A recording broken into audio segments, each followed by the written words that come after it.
Man, all these are just coffee with the apes. Coffee Man, with the fuck apes. you, whoever said I was a racist. Oh, man. So E and Emmanuel are son and father? Because I didn't know they looked alike. Imagine if you're a Mexican and you didn't know how to do lawns. Would that be your... Yeah, you, dude. That would be crazy. You're talking about yourself clearly. I got my own lawn. I'm not rich enough to pay nobody to do my Bro, shit. you're a disgrace. You're supposed to be out there with the Mexicans and you're inside. Si se puede, motherfucker. This is why our parents are ashamed of us now, because we become lazy Americans. Our parents was never like that, Ginger. You knew that. Whose parents? My parents are from... My mom is from Montana, from the fucking tribe. From the reservation. What are you talking about? You still have it sweet. You still have it fucking sweet. You're a lazy Mexican. American. I'm not Mexican. What happened to like working smarter, not harder?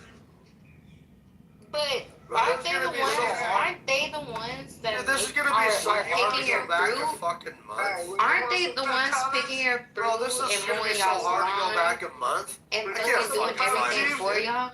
So, like, all you do is just bitch about it? Is I'll that let your it? boy know. Columbus, Nah, bro, like, there's no way to find this, man. go lay down with your No, boyfriend, Columbus, no. and get off No, Clubhouse. the best way to do it, Mountain, is Who brought look Columbus at, on the stage? look at the point of Purdy, right? And then, was this conversation before the whole Jeremy Samoa bet? I think it was like right before that. Why do we have to talk about that some more? Because we're trying to like form a timeline so he doesn't have to go 2 months back and then miss the actual state that needs to require for the satisfaction of the bet. So this is Oh, wow. Yeah, like if you're... When did that Karen get killed? That's when the combo, when that Karen got killed. So that if you find a date, it's more than likely the next 2 days later. Something like that, yeah. When the lawns needed to be cut. it was Goodman? It was the woman? I thought it would have been Purdy. Nah, it wasn't the girl. That's what I'm saying. Well, It's yeah. like, this is so hard to go back. He's gonna give me 2 fucking days. What a prick. No, it's 4 days. Give you a day. Yeah, you got Just 4 days. investing that much time is This Go get your stupid, 20 man. Go get your stupid, $20, man. I don't fucking want to even do $20, this, bro? man. If he would have bet me 100, I would have What a definitely motherfucking went. liar, Kaiser, bro. I'll He tell you straight what, up said that. He straight up said that. And Steve, that's why I know this dude's on the fucking left. If you Because go he back just and you find lies. it, you can have my portion, bro. I'm just pissed off because, dude, the guy, just for the sake of the conversation, is gonna straight here and lie. Juju, you know we said that, bro. Fucking Juju you don't know thought you were shit. talking about it, bro. That's Juju just fucking- dumb. That's why I'm not on the left, yet I'll just lie to your face for the sake of a conversation. Motherfucker. What a liar, bro. Straight up. Well, I Tell think us all Steve that did shit. lie. Tell- I think Steve he did is. lie because he Tell us- left. Tells us a whole fucking story about his illegal immigrant fucking employees, dude. Literally. For an Yeah, hour. so he told y'all that he said he did it and then he left and Fuck stayed yeah, on bro. mute. It's crazy. Fuck! Bro, you know we was I can't wait till Ducky gets in here. And even Ducky will be like, Ducky, do you remember talking to fucking Steve about his illegal immigrants that are fucking doing his yard work? Yeah. Well, Steve doesn't somehow. Steve does not remember that fucking conversation. So, Mountain, if they were on your property, and ICE came, would you hide them, or would you protect them, or would you let them? What? I Like, protected him. Are you protecting the immigrants if they were on your property, or you're gonna let ICE get them? Not up to me, man. Oh, wow. What am I gonna do, Luke? What am I gonna do? Hey, if it was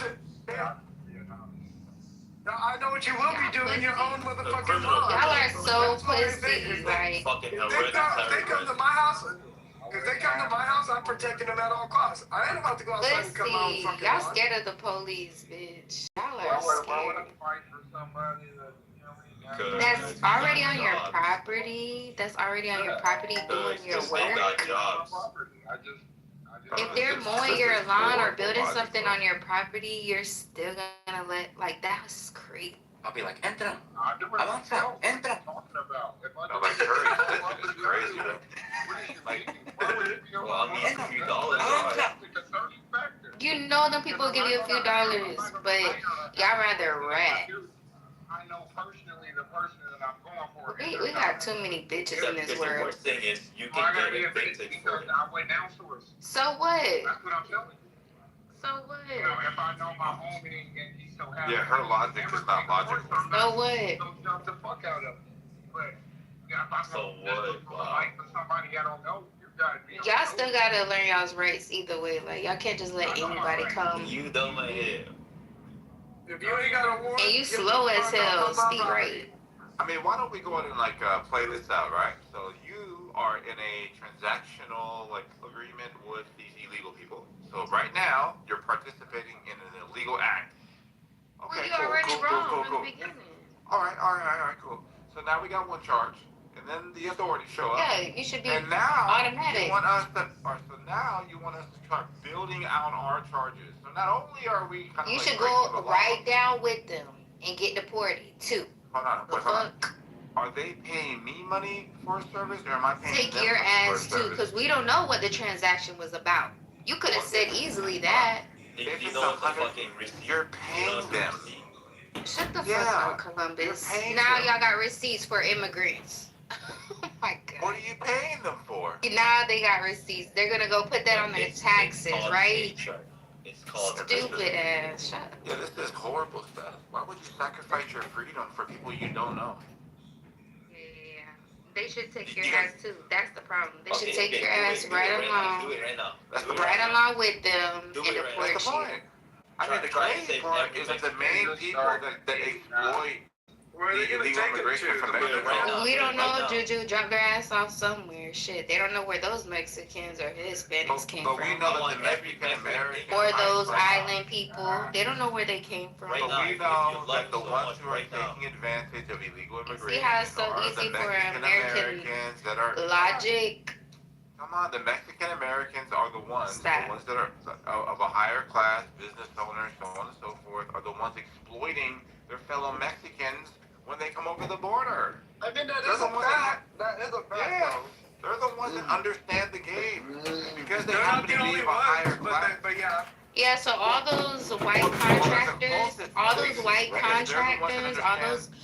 those white contractors should be going down with them immigrants too. But did they? We're not even But it's talking kind about of like a people. catch-22. No, Samoa, it's like they a didn't catch-22. get them either. Samoa, it's like a catch-22. Shut the fuck up, Columbus. Your boss haven't dropped yet. The way they see it is like they're helping their people out by giving Yeah. them work, but at the same time they're getting their Bro, these Mexicans know what they're getting themselves into before coming over here. Are y'all fucking stupid? So they know they're taking risks every motherfucking day. No, you're just talking. Life's a risk. I'm only speaking for Mexicans. I'm not speaking for no Honduras, no Colombian, none of that. I'm speaking for Mexicans. So are you familiar with like how the not-for-profits are like organizing the application process to immigration, how they're using like pro Are you talking about bono, DACA? attorneys? No. So what are you talking He about? didn't say anything I'm about talking that. about. He's saying, I'm trying to figure out where he's going with that. I'm trying to maybe figure out if you where. listen more than when you talk, like I'm asking a question, right? I'm asking a question because I need to know where you're going with that. bro. So, Continue. Put it in continue. layman terms. But Samoa, you gotta like All speak right, four-letter let's- words. All right, here it goes. Here, right? Well, Mexican DACA, Americans, bitch. yeah, Mexican Americans that have resources and businesses benefit off of illegal immigration, so they donate to these not-for-profits that supply or provide legal representation to get them over here by exploiting the loopholes that are in our immigration policy, like asylees, so on and so forth, right? And the reason why they give their money to the not-for-profits is because they're allowed to like work with these illegals to fill up their stables. So yeah, you're speaking on a point where these people don't even know English or understand like how to write, read. Like, are you? Are you fucking stupid? Like, you know how you're limiting these people's ability already? Like, what are you? No, y'all aren't. Wait. Y'all aren't. Wait, What but do you that think works in gangs are Samoa. But Samoa, that works in other ethnicities too, though, because our Absolutely, but races who's as the well. closest Because to Mexico? exactly. So the thing is like they say, oh, you know, Mexicans are being exploited, this and that, because they do like the low budget work, but they also do the same thing to the Indians, but they're just computer programmers. You know what I'm saying? Like it's the Chinese. You know what I'm saying? Like they do. programmers. Well, Yeah. hold on.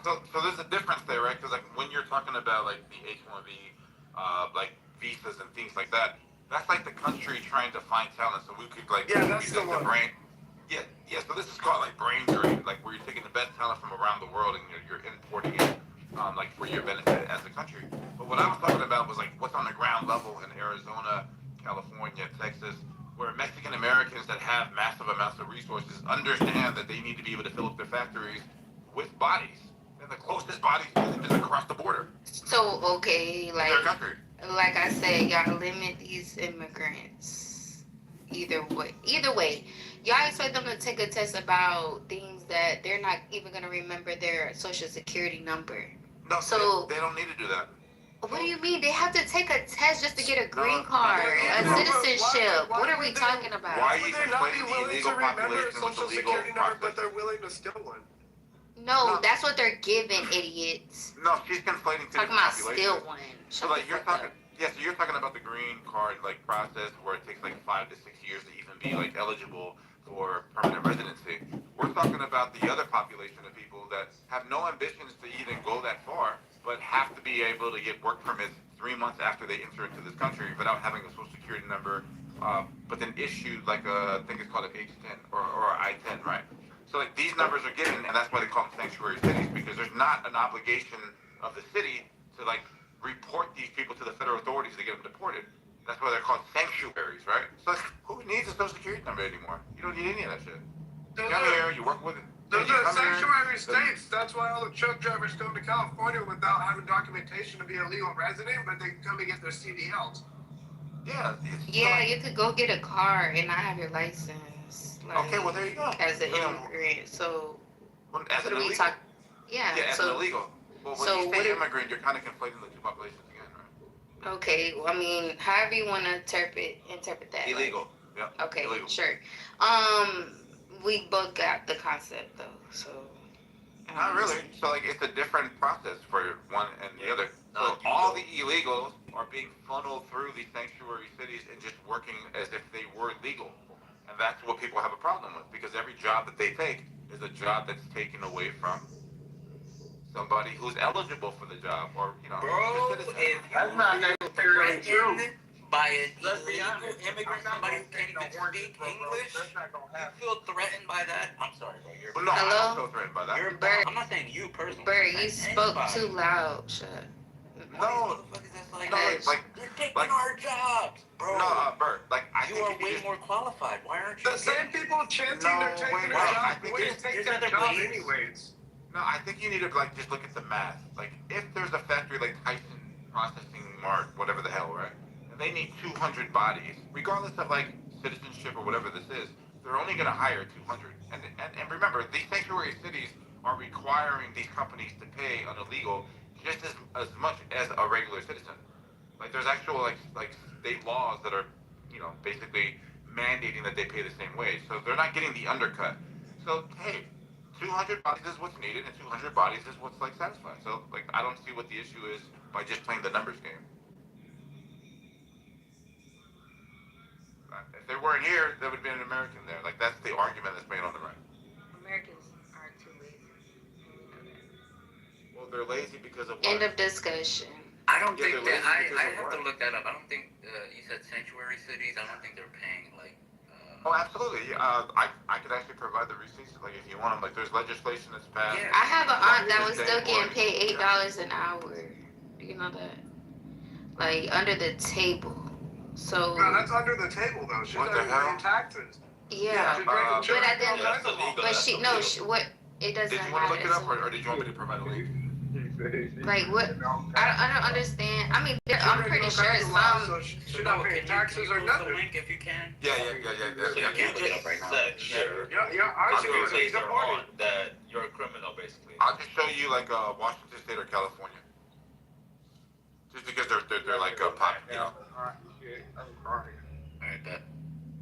The people that hired them need to go down as well. Entran, avanza. Avancen, entran. That's me, Tim, but I swear to God, you ain't taking my homies. What?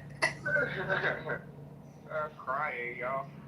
That go for the Haitians, that go for the Jamaicans, that go for everybody that has Any of a them. purpose. Like, hello, what do we? That's not no discussion. Like, I don't know. If I see a hardworking person, human being, man, you deserve whatever you have coming for you. I don't care. You don't be selfish. What you mean by self? Ignorant, I guess. I don't know. And don't be Whatever your purpose is behind it, the reason why you do the things you do. But you hear what these people say, they say, come in legally. The bad ones, yeah, if they're committing crimes, take them. Take them, yeah. You gotta listen to them. You feel me? They're just saying come in illegally. I know for a fact that most people they get caught that's getting caught by ICE, they are here off of green card. Y'all have, oh my gosh, JR, the president allowed these immigrants to come in. The last president was allowing them to come here. Come on now. Are y'all doing, do y'all remember that? Or no? Am I just the only one? You keep talking over me. You're supposed to have to talk. No, y'all allow these immigrants to come here. Y'all allow them. That's just the end of discussion. I let you talk. Now y'all should have had a plan B. There's a way that this room works. So you gotta work in the confines of that. You dig what I'm saying? Damn. I don't want to talk to you, big.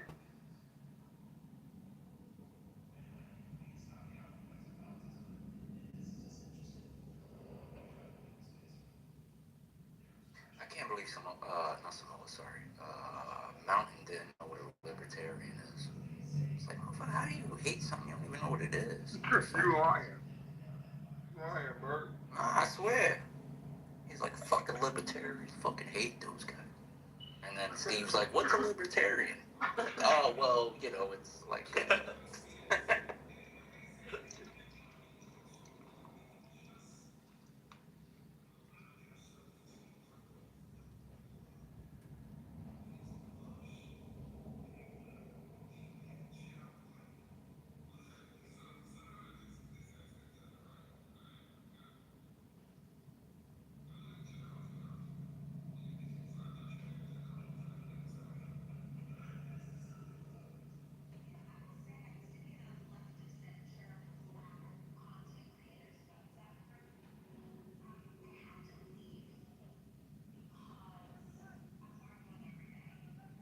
Yo. Yeah, I'll provide the link right here. But like, yeah, like this stuff is Washington State, California, like this is all over the country. Yo, Yeah, Boris, what up?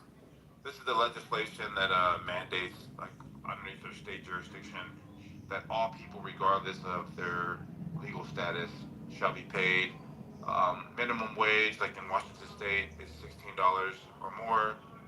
Be paid overtime, and to receive the exact same like employment packages as actual citizens. But this has been a part of their thing for a long time. So here, I'm just looking at that. Yeah. Yeah, post that shit. Let me see that shit. Yeah, that's wild.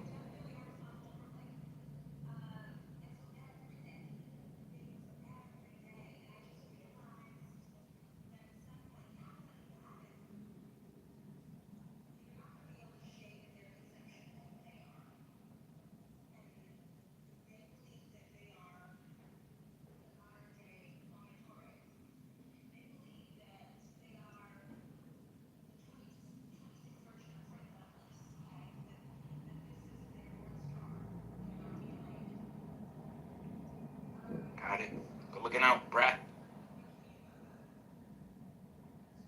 Where they hit from? Where they do this?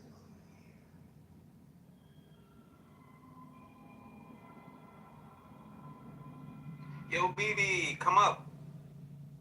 Jeremy, come up. Deepak, come up. You fucking. Yo, what are you guys talking about?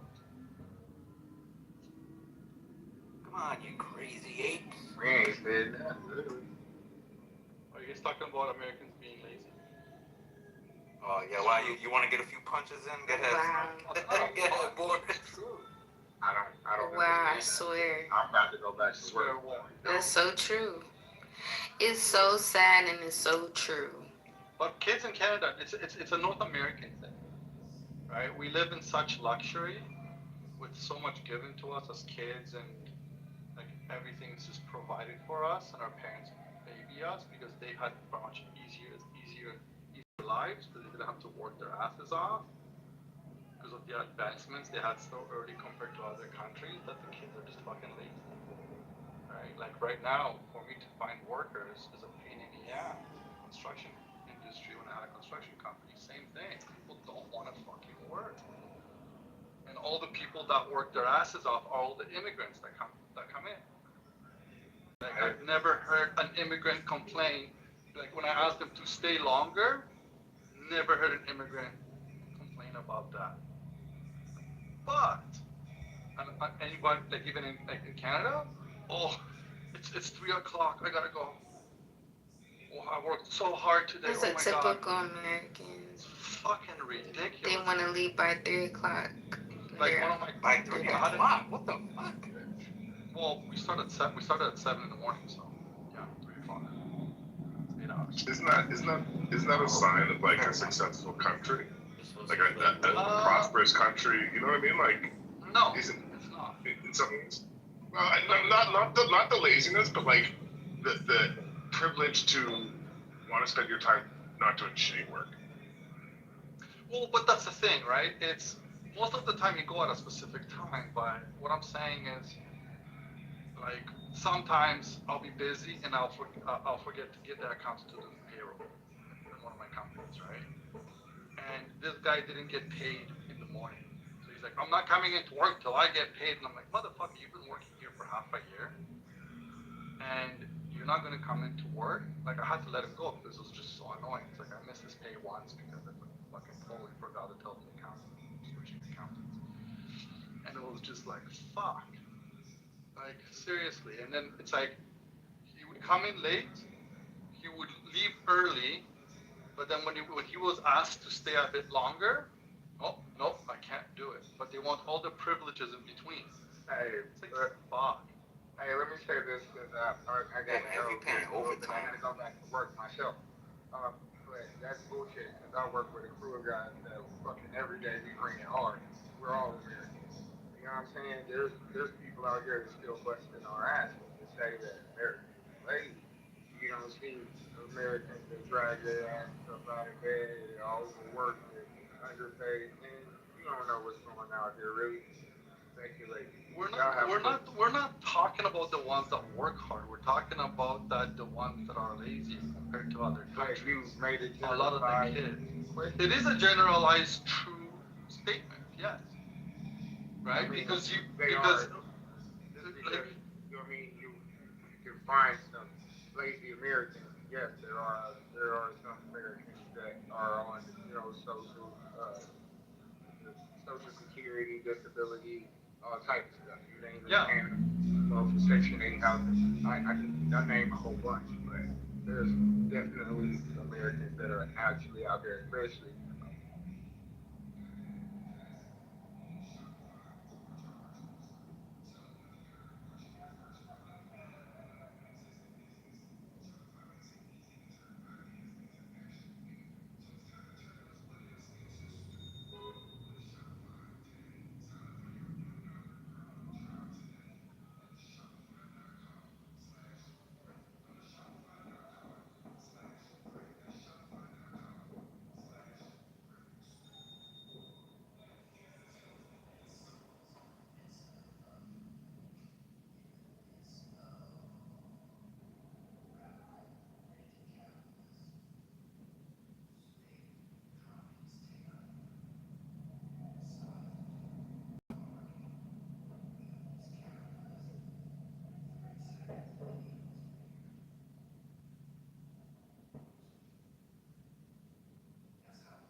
That was already in the Americas.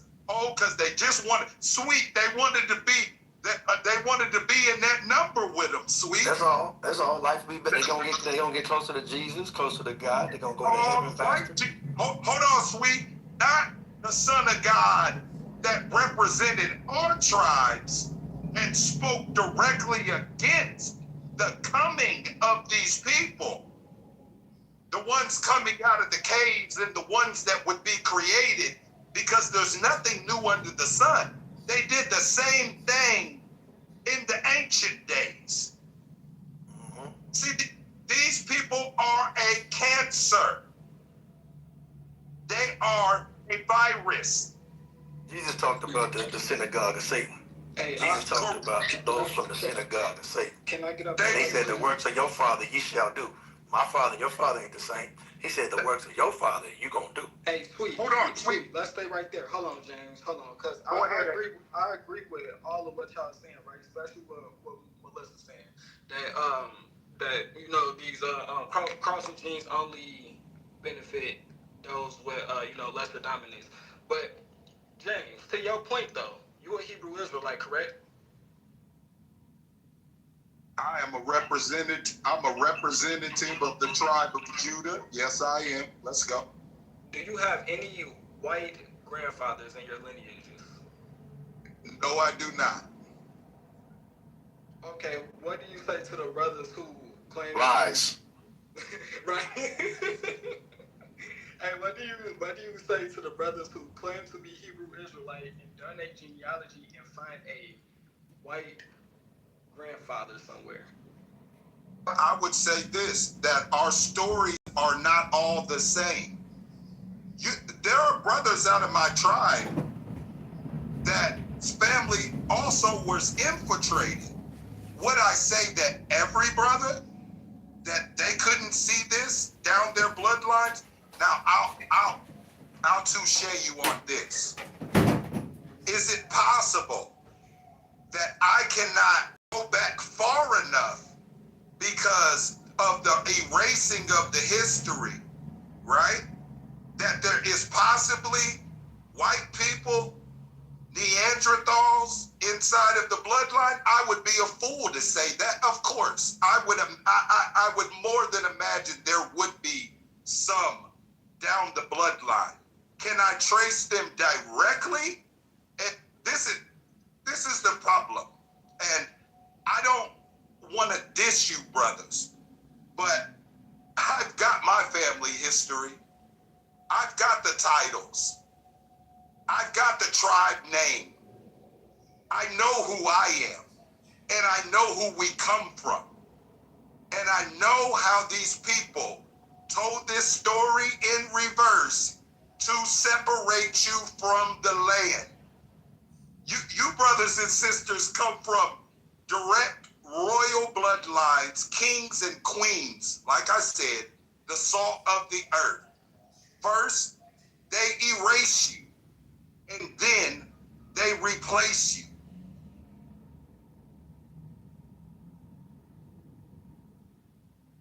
Here's something I wanna highlight, James and the rest of the room. When you have a mixed bloodline, like I know I do, you got choices to make. See, you can just go along. If someone like me, it'd be the easiest thing in the world to benefit off of my lighter skin. Easiest thing in the world. When you got Creole mamas and daddies and uncles and cousins, not mamas and daddies, mama. And you got that whole reality, and you live in LA, for example, you watch how mama's life was and how she was living life when you was 5 years old and 6, and how that whole side of the family benefited off of that lighter skin and that whole Creole reality versus my father coming from Watts, a whole different reality, Buffalo Soldiers. When you watch that and you look at that and you see what cards mama's side of the family can play versus daddy's side of the family can play every day of your life, and you watch that play out in every dynamic you can possibly imagine, you got choices at that point. You can either pretend like there's no benefit to being on that lighter side in life, or you can recognize that there is. Now the question then becomes, what do you stand up for, Remus? How do you develop your life? Knowing you got mama and them can benefit a certain way, and daddy's over here, and he got a certain thing. You know what's interesting about the Creole experience? When it's cool to be black, they black. When it ain't cool to be black, they Creole. That's something I peeped early in life, James. And people in the room, they see my father's side, he couldn't play that card. He 24/7 gonna look like he looked. And there ain't no way around that. That is what it is. And that's a thing Brother to peep. Sweet, I would imagine your father is a dark-skinned and melanated man, correct? Most definitely. Absolutely. But okay, to what you just said, Sweet, there's a lot of niggas who is black and can't claim anything else other than being black. Hold on, that would switch to being American Indian or even European today if they said them motherfuckers is giving out reparations. So I mean, we gotta call a spade a spade. Some will, but some will, but all. Nah, I didn't heard a lot up in this room say that if the matter of fact, Totem Pole just came in, he's the main nigga that I'm talking about who said that he would be Indian for a check and he'll be black for a check. Yeah, some will, especially nowadays. But it wasn't so much prevalent, so much so back in the day. But nowadays, I bear witness. I'm wondering, what is the benefit of identifying as black? Can anybody tell me that? Like, what benefit in identifying? Shit, the strength, Being proud the of who reality. you are, the fucking treat you like. My God, what? Yeah, if you cower because there's no benefit to it, then that means you just about fall for anything when opportunity arises. Like, it's not nobody's fault that you're born with the phenotype that you are, but I mean, what I feel characterizes black people as their strength. To harbor on, okay, what I'm not gonna do this, or I'm not gonna marry black people because I'm not getting a bit of it. It shows weakness. It shows weakness, and it shows self hatred. Because despite the oppression, you should be able to find a way to love what God has given you. It's like a man. We can't be out here. We're mad at trannies, right? Changing from women to men, from man to women, that we don't want to be black and we don't find the goodness in being black. It's like it's the same fucked up psychology, right? God made you perfect. God made you for a purpose. And to be honest with you, a lot of the shit that we going through is self-inflicted as a people. Like we got, you feel me? Like so I don't know. I just think that for us to only want to be black solely if it benefits you, which is exactly what white people do when they wear hip hop and the clothes and stuff like that. But when it comes down to real issues, they don't really want to be black. That's that mentality. You should be able to be confident and proud of who you are through all types of oppression because that's what God gave you. Melissa, And let me answer the question that he asked. No, hold on, bro. Hold on. Let me answer the question that he asked me. Let me answer the question that he asked me, bro. Let me answer the question he asked me. Well, let's jump in. Let me answer the question that he asked me. So, the benefit of it is, my whole life, I saw the strength, the wisdom, the love, the brilliance, the heart, the rhythm of black folks. I grew up with a whole life of comparison. Every Christmas, we went to both houses and both different grandparents' reality. Every Thanksgiving, every Easter, and the neighborhoods was different. You go look up Manual Arts High School, and you go look up Watts versus looking up Crenshaw and Adams back in 1950, and you see the differences of the lifestyle. And understand what was going on in the whole Catholic experience in LA. And so it wasn't something I read books about. This is something I looked at from day one when I came out of that womb and started moving around. I watched it every day of my life, and I knew I had love on both sides, still do. Man, please, my mother's side, the strength and the value and everything that they brought to the table and the morals and all of that good stuff. Same thing with my father. Both of them had in common Jesus. My dad was Seventh-day Adventist, the way he was raised. My mother's side was Catholic, but both of them, man, salt of the earth. They was gonna say do the right thing regardless. It was nobody on either side that was tripping off of that. But I'm saying the way the bigger society operated, the way everything went down in schools and neighborhoods and that whole reality, see, so he has a certain purview of life. Because my dad's side never saw life the way I saw it. My mama's side never saw life the way I saw it. Because those two worlds came together and they couldn't even work it out after 10 years of me being alive, they couldn't, they was like, man, it became oil and water. They couldn't even, they was arch enemies nth degree. Because my mother could play cards a certain way, my dad could play, different. And I peeped all that into this very day. That's why nobody had to educate me or could tell me about what I know about the reality. So the strength of black and the strength of the Buffalo Soldiers and the strength of the stories that they wash away and they don't even try to bring to the table about black folks, the real story of the brilliance and the heart and all of that these so-called Negroes represent, man, I know that from the inside out. I mean, all of that love, I watched my mother love that. I watched my mother with Earth, Wind, and Fire, and oh my God, everything. That stuff that was, oh, they loved that. But they also knew, hold up, when there's certain things, politics and church and everything, they wasn't always over there trying to be so going to back on that black side. And I'm not mad at them. They were trying to survive and do their own thing. Their cards were different. But I'm saying as a product of both, I got to do justice by both sides. And that's what you hear come out of my mouth when you hear me speak. Hey, Sweet and Melissa, right? Hey, look, love y'all submissions because y'all speaking to a point that I'm not speaking to. Y'all connecting that term to a great group of people who overcame adversity in very turbulent times. What I'm speaking to is the misnomer of that word black. I'm not talking about the people. I'm talking about the term black, right? They use this term to get you, if you are indigenous, to get you to fuck off of your land so they can swipe it. If you believe that you're African or even a black European, they use this term to enslave your goof ass. I'm talking about the term. I'm not talking about the group of people, bro. I'm not talking about being heavily melanated. Yes, we all love being heavily melanated up in here. But, well, I don't think Mama do, but that's a whole nother story, not to pick on you. But yes, we love being melanated. We love being connected to this group of people that we talking about with that term. That term right there is not God given, Melissa. I'm sorry, I love your submission, but it's not God given. It is white man given.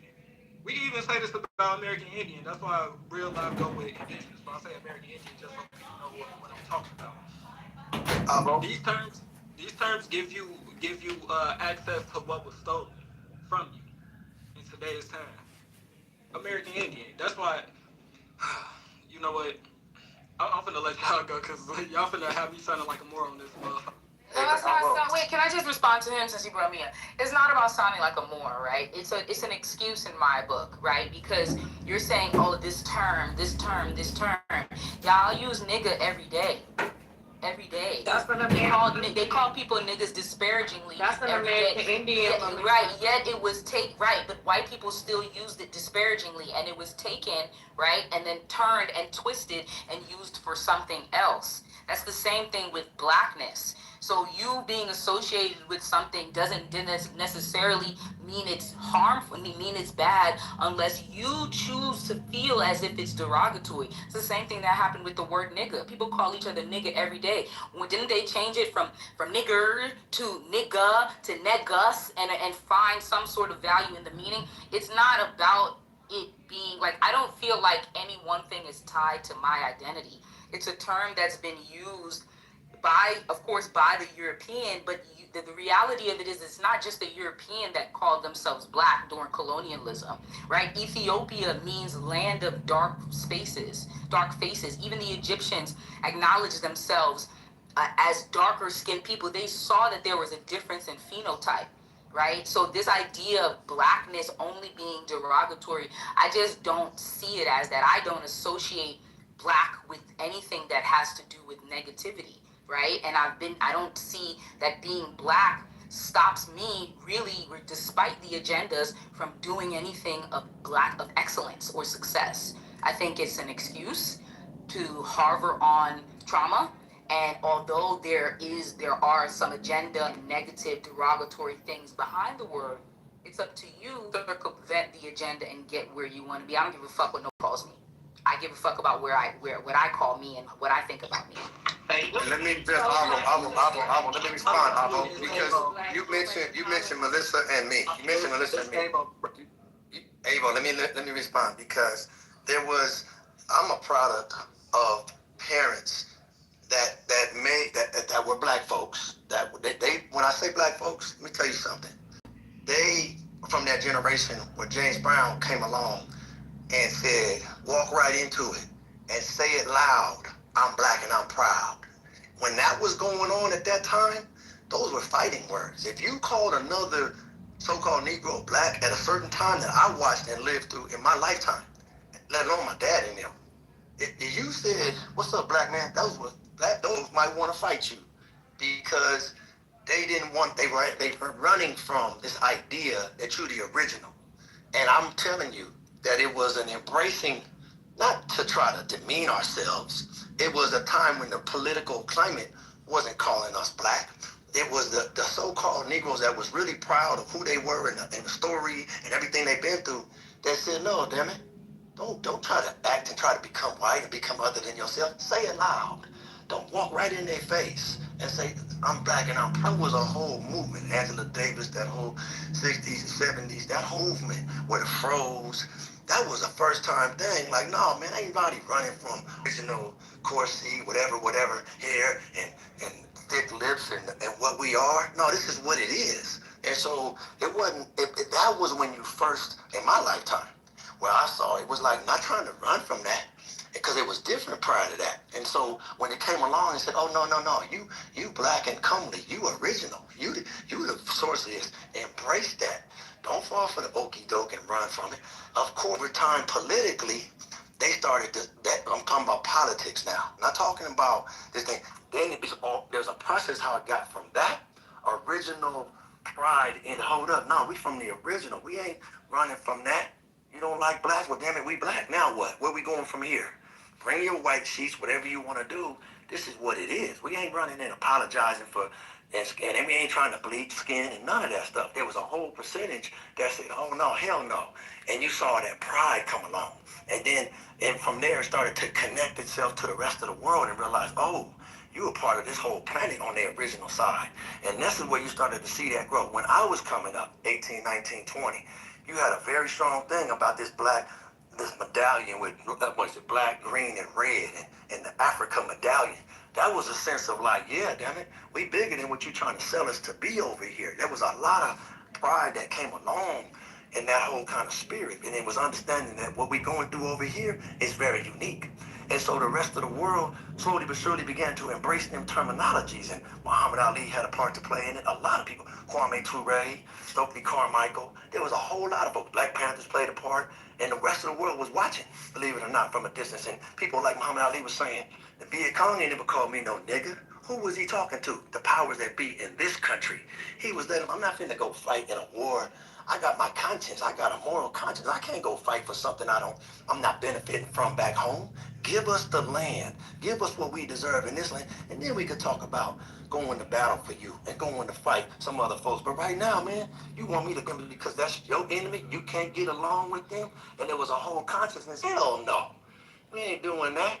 Hell no, man. We don't have rights right here back at home. And that's the same conversation that people try to have to this day about, damn it, we Americans. That's on a bigger scale. They try to say, what the hell you sending all this money to Ukraine and Israel fucking war? What the fuck are you doing? We over here building this goddamn thing, putting sweat, blood, tears, all kind of emotion, all kind of shit into trying to alter this political system to include us. That's the part of that. That's the part of that thing.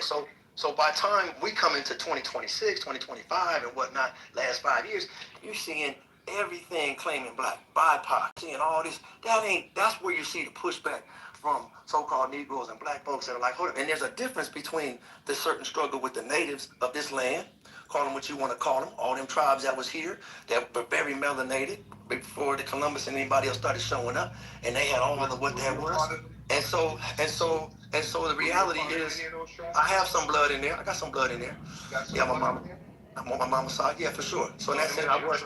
So in that sense, yeah, I know that, bro. But I'm trying to differentiate because in here, sometimes we want to get A or B, and we want to, and it's really much more nuanced than that. So those are two. Differentiate them because you're afraid to claim your tribe. No, I get all that. I get it. But I just want to. I want to be free to finish what I'm saying now. I want to be free to finish what. I want to be free. I want to be free. I want to be free to land. That's all. That's all I want to do. Too old to be indoctrinated. Right now, let me finish my thoughts. And so the reality of all of that, that's why you've heard me say in this room recently, I know why Elijah Muhammad is called them the so-called Negroes. That differentiates them from everything else on this planet and also separates them, not as a separation movement, but it distinguishes them from the natives of this land. Now, did the lines start to overlap and were there some marriages and a lot of things? Absolutely. But it's very crucial for the storyline. And we hear it in these rooms all the time.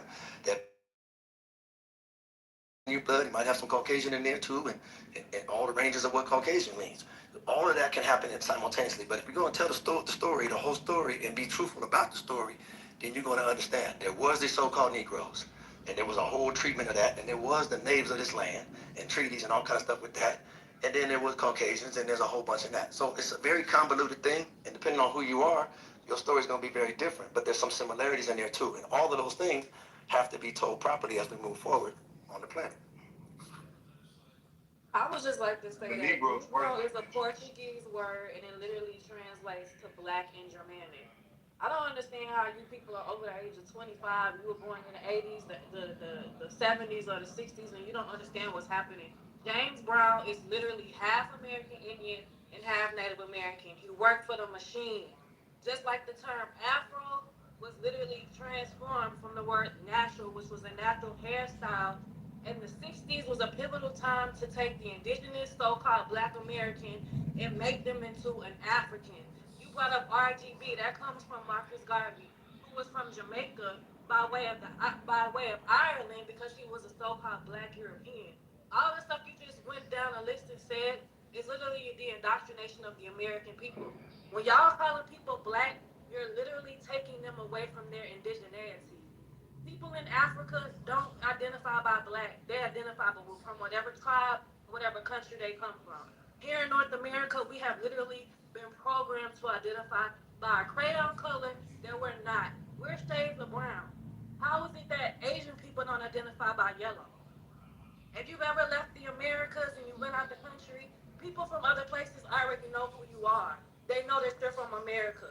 So I don't understand why y'all in 2026 are still trying to live under the patina of colonization by the way that they have tried to identify us. It has literally been programmed into our minds. Ain't nobody, even the darkest person on the planet is not black. These are literal terms that came from the Portuguese, right? They even had a term called Negro de Terra versus Negro de Guinea because they even knew there was a difference between the African and the people over here in North America. It's just bizarre. And you brought up Creole. I'm Creole. Creole literally just means mixed with French. Somebody who's Creole could be African and French. Don't have to Somebody just could be be French. Stop. Somebody could be Creole. They got Creoles in Alaska. Look it up. The Alaskan Creoles ain't the same as the Louisiana Creoles. And you want to know something else? Louisiana Creoles have different admixtures too. And them Creoles that left from Louisiana, they left and they went to the Midwest and they went to California. Some of them decided to continue to be passe blanc. Some of them decided to mix back in with the indigenous American. So American Indian is your nationality, which is America. That's your nationality. And then Indian, which means indigenous, will be your ethnicity. Calling yourself black literally denotes you even having an identity, bro. Like Black America literally takes you off the landmass. Africa before America literally takes you off the landmass. People like Charlize Theron, Michael Blackson, and Elon Musk are African American. How is that your category? I didn't say it was. You're mixing in a lot. Haitian and No, wait, somebody else is. I'm just giving my Speak about. submission, bro. There's another Not all point. French. It's not all French. Don't get all emotional. Wait, sweet, there was Don't somebody get all trying to emotional. talk It's black. okay. It's okay. Cause you too old, bro. You too Sweet, old. can you let black go, guys? Too Can young. you guys let black talk? Don't be so emotional. You Creole. Represent your Creole. Black is trying to talk. Come on. I'll do that. Go ahead. You know, the bickering. You know, it's interesting to me when people try to take people like James Brown and Marcus Garvey and they do other people, try to make them point blank Indian when James Brown tells you he's so-called African American. He has a Native American heritage, yes. He also has African heritage from West Africa, and it's specifically genealogy in the Sierra Leone. Why you cutting him off? You know, you're just saying things. You ain't posted nothing. And I said he was American and Native American. American. For James That's Brown. what I said. You're speaking for James Brown. And so are you. And so Let him finish his submission, though. I'm literally looking up his genealogy. And also, you claim Marcus Garvey's a black European. He is. You know, you guys just throw some things out there just to make. Why you keep coming off your mic with no discipline? Because you know she's cut. You can just say trying to distract the room. I mean, go on mute and let Black finish talking. What's wrong with y'all? You know, I don't want to do nothing, but that was the main point. I think people try to take other people's identity and try to tell them what they are. You know, you got to stop the system. Yeah, and I did want to add this idea that Africans don't consider themselves black people. That's not quite true. I mean, they've had years of oppression and tribal wars that unfortunately were also caused by the Islamic and Catholic churches. But if you go back in antiquity, right, the Nubians, they named their land Kemet, right? In ancient Egypt, they named Kemet literally means black land. Black land. The word Kemet means black land, right? So this idea that there's no, stop. Grow the fuck up. This idea that there was no blackness in Africa is not true. We even have Ethiopians. They adopted the name. The name means land of burnt faces. Like, let's be for real. Kemet means black land, right? These people were fully aware of their phenotypic differences. They knew. Ugh, you need to not burp on the mic. That's disgusting. It's gross. Like, get your bowels under control, right? And so the reality is, it's disgusting, and like, it's not your go, it's mine, so mute up. So this idea that Africans don't see themselves as black, I literally go to Africa every time. They definitely call themselves black in modern times. That's one. Hey. Mute up. Thank you, Ava. Please, you're on mic, and it's really distracting me. Thank you. And the second part, right? Modern day Africans do call themselves as black. There's thousands of different tribes in Africa, thousands of different languages, 50 something different countries, right? And so the different people associate themselves with different things. If you're talking about Africans who don't see themselves as black, you're talking about East Africa, right? Who primarily see themselves as Arab, because that's what genetically they are. They are most definitely Berbers, Amazi, E1B1B, which has an Arab lineage. Even till this day, they're not even E1B1B anymore. They're also more Arab, and that's self-identification.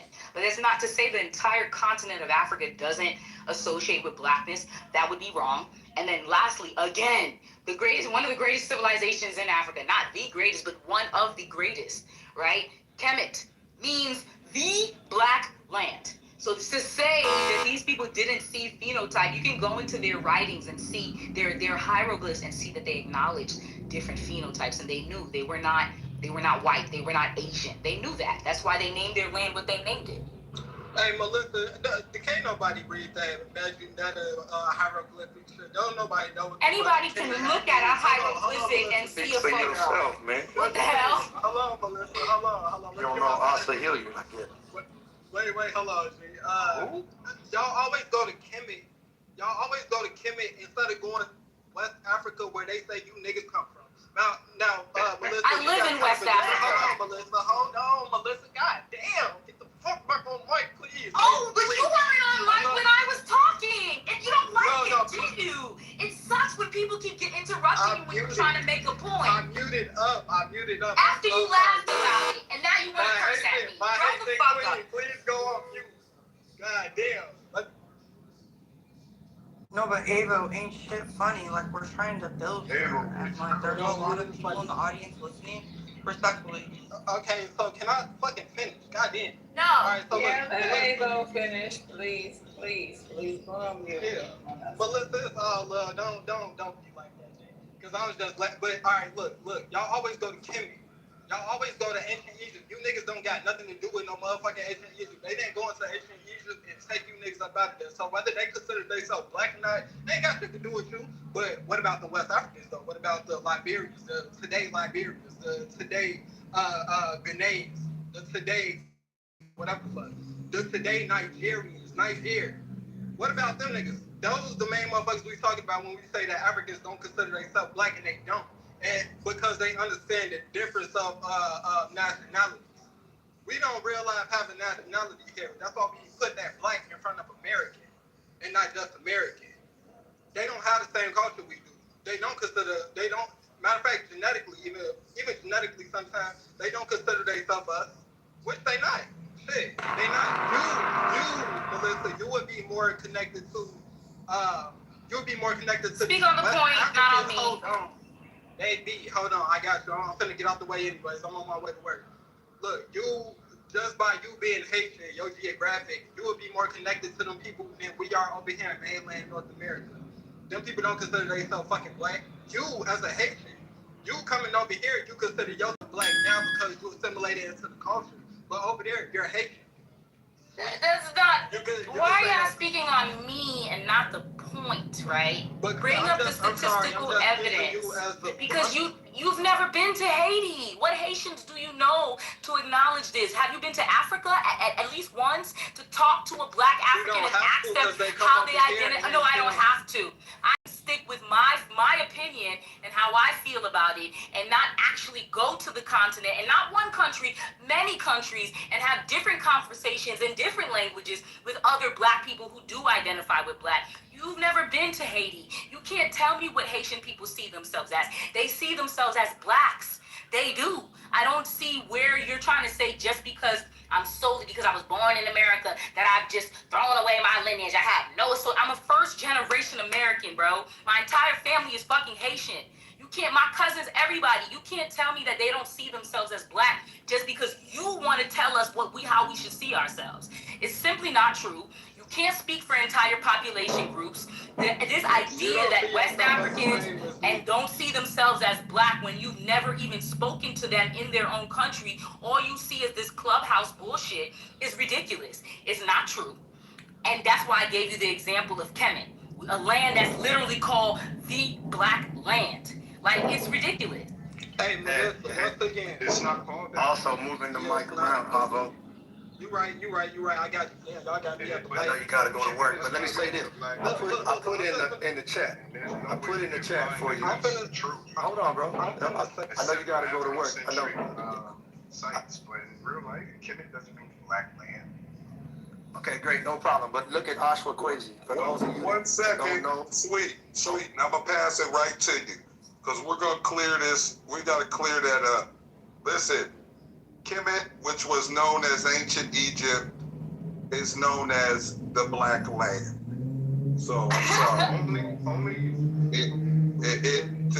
Listen, hold on. Before we try to say the young lady was wrong, history says that that's exactly what that land was called.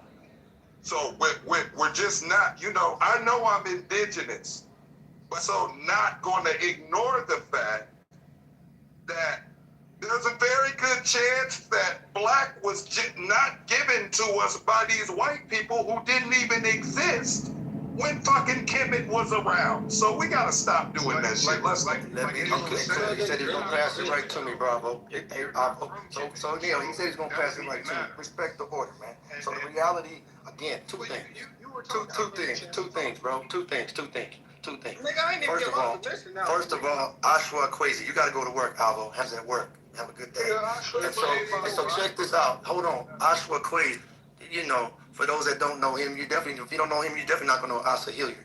So some of y'all didn't get that education when you was in college or high school. You wasn't around at that time. And now, as far as Haiti and the Dominican Republic, one French and one Spanish. So to say that Creole is only French is to show one's ignorance. Anyway, yeah, Kemet is not known as the black land. Like some scholars think it's the black land speaking about the same. They're talking about the black soup. They're not talking about the people, right? And only some scholars believe that that's the translation. Not all scholars have one thing now. So just to run with it because, well, shit, some scholars say black land. Well, it must be because black people, we running with it. That's just Afrocentrism. And that's okay. There's nothing wrong with, being pro-African or anything like that. But let's just be clear. It's not an objective truth. That depends on who you ask, my brother. Yes, it is. Listen, you don't have an objective mind. Well, when I'm talking to you African Americans, of course, that's gonna. What are you? Who are you? I'm an American Indian, sir. American Indian. Okay, that's why you can't understand this history because you haven't studied it enough, bro. You're Creole. That's right. That's on one side. You're absolutely right. That's why I can speak the truth.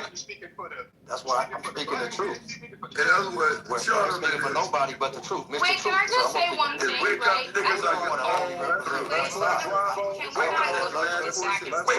I don't have the luxury to represent only one side. Can we not do this back and forth?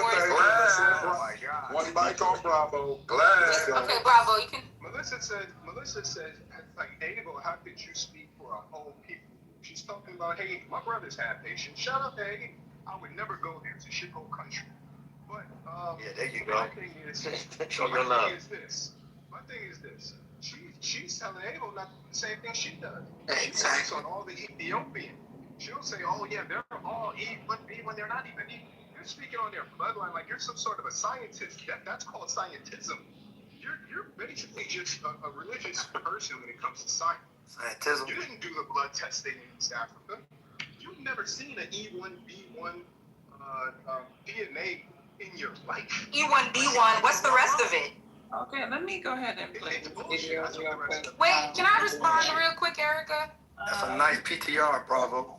Is that your Thanksgiving people? That's an African American. I'm glad. Good choice of picture, bro. Okay, thank you. I'm sitting back listening, and I just want people to stop speaking in absolutes when they don't know all of this factual information that you're trying to debo with this knowledge. Like, nobody on this stage can speak with absolutes because you have not talked to everybody, so you don't have absolute answers. And so I sent a video to be played because you can't say that factually this is a no when it's absolutely a yes in some cases. And I land. Go ahead, Erica. You can play the video. So can I not? I can't make my point. Just gonna play the video. Go ahead. Go ahead. It's okay. So the thing is that. So all right. So this is the thing, right? The word Kemet refers to the land. The word Kemetyu is Kemetyu is what the term was in their language to refer to the people of Kemet, right? So the name Kemet, it translates to black country nation, black land, right? But if you look closer at the language, the way they referred to themselves was Kemetyu. Kemetyu translates to black people. Why we know that is because the ending of it is masculine, it's plural, it's meaning it's a collective group, it's referring to people. So not only did they see their land as Kemet, they saw themselves as you, meaning they saw themselves as black people. That specific word means. So we're saying, okay, Kemet land, black soil, that's true. But then what do they call themselves? They call themselves Kemetyu. And go research what Kemetyu means. It means the black people or the people of the black land. So this idea that no, it doesn't mean that. You're talking about the land itself. You have the word Kemet, and then you have the distinction for the people, Kemetyu. One means land, yes, pertaining to soil blackness, but Kemetyu refers to the blackness of the people. No, it does not. Go Google it. Kemetyu. We got a video. We're gonna watch a video. It means people Play the video, please. Sure. One moment. What's up, bitch, girl?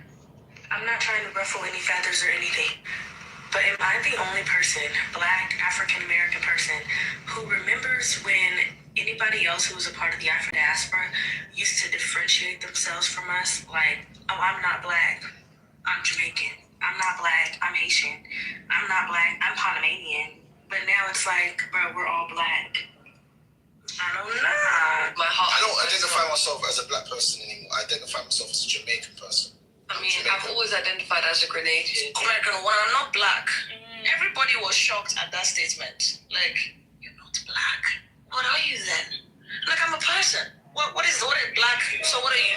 Yellow, like lemonish green? What is I with? It's difficult because I don't identify as being black. Also, like I was not black, I'm African. Then I'm black. No. That's a big difference. You know what I'm saying? I came in a plane, they came in chains. I'm passenger in their cargo.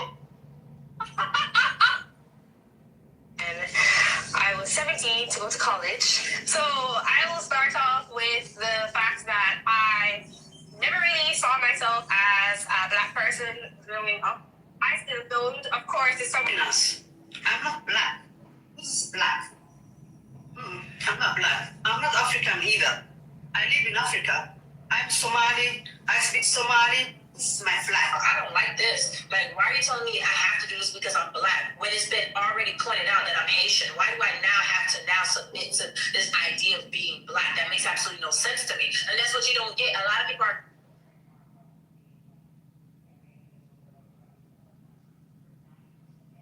black. I have never and will never identify myself as black. And I'll elaborate as to why I'm saying this, because this is needed in your so you can pretty much understand that just because I look like you, that does not mean I identify myself as such. So for instance, sweetheart, I am Congolese. The word is colorblind. I'm not a black man. Look at my face. Yeah. I'm more like brown. And I'm not. Let me say that again. I am not black. Okay? Hear me out. Growing up, my mom absolutely hated when we refer to ourselves as black. She's like, you're not black, you're Nigerian. It's like now that we're on the forefront, which we've always been, but now that it's really trending, it's like, I don't know, they want to claim it as theirs. But before, they had to make sure that everybody knew that they were foreign and they were not like us. Hey, mommy, I don't think as Ethiopians we're ready to have the conversation that we love cosplaying African American when it benefits us, from permission to using the N word to being credited for or profiting off of the ingenuity of Black Americans, by blending in because of our skin color, i.e., people trusting, loving, and endorsing of Black Americans for good food, music, language, fashion, social justice movements, arts, etc. Everything that erupted out of this beautiful culture. Basically, we love cloud chasing African American culture for our own benefits, but when it really comes down to it, when it comes down to being we'll play model citizen immigrant in a hot second for our own convenience, forsaking our Black brothers and sisters for any opportunity. No, for even much less. For a man or a moment. Yeah, I think we're ready for that either. Do you think there's a difference between financial Black American versus an African? Because I feel like even though I was born in Africa, most of my life was raised in America. I joined the military and I was ready to die for this country. So technically speaking, I am African American. You are African American. So do you think there's a difference between You deserve every bit of America that you fought for and did everything for. But your ancestors ain't do nothing for this country. Be honest with us. Let's be real. They got us here. If it wasn't for their hard work, if it wasn't for what you are the resident African American, right? If African Americans win in their struggle in the United States, that is a blueprint for us in Africa and the rest of the world. So with their struggle for reparations, it equals to the conversation about what Sudan needs from England, what Sudan needs from the outer world, what Sudan needs from every other person that has been able to take a part of South Sudan. I'm not trying to ruffle any feathers or anything, but am I the only? All right, that's him. Grand opening, grand close. Yeah, but that video highlights that even Africans are not a monolith. I mean, you can take as many people who say that, but then you do have people like that last man. I'm not on this hatred wave that you guys like to be on. It doesn't suit me vibrationally to hate people. I'm sorry, it does not. There's no money in that. Just be hating niggas for no reason. That's literally what the European does. And I choose to rise above that. I just personally, regardless of what you call me, what you think I am, I'm not gonna hate you.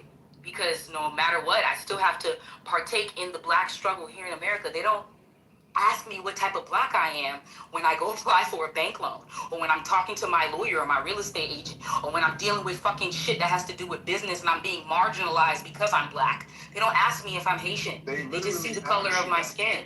No, they don't. They don't ask me. Nobody even knows I'm Haitian unless I tell them.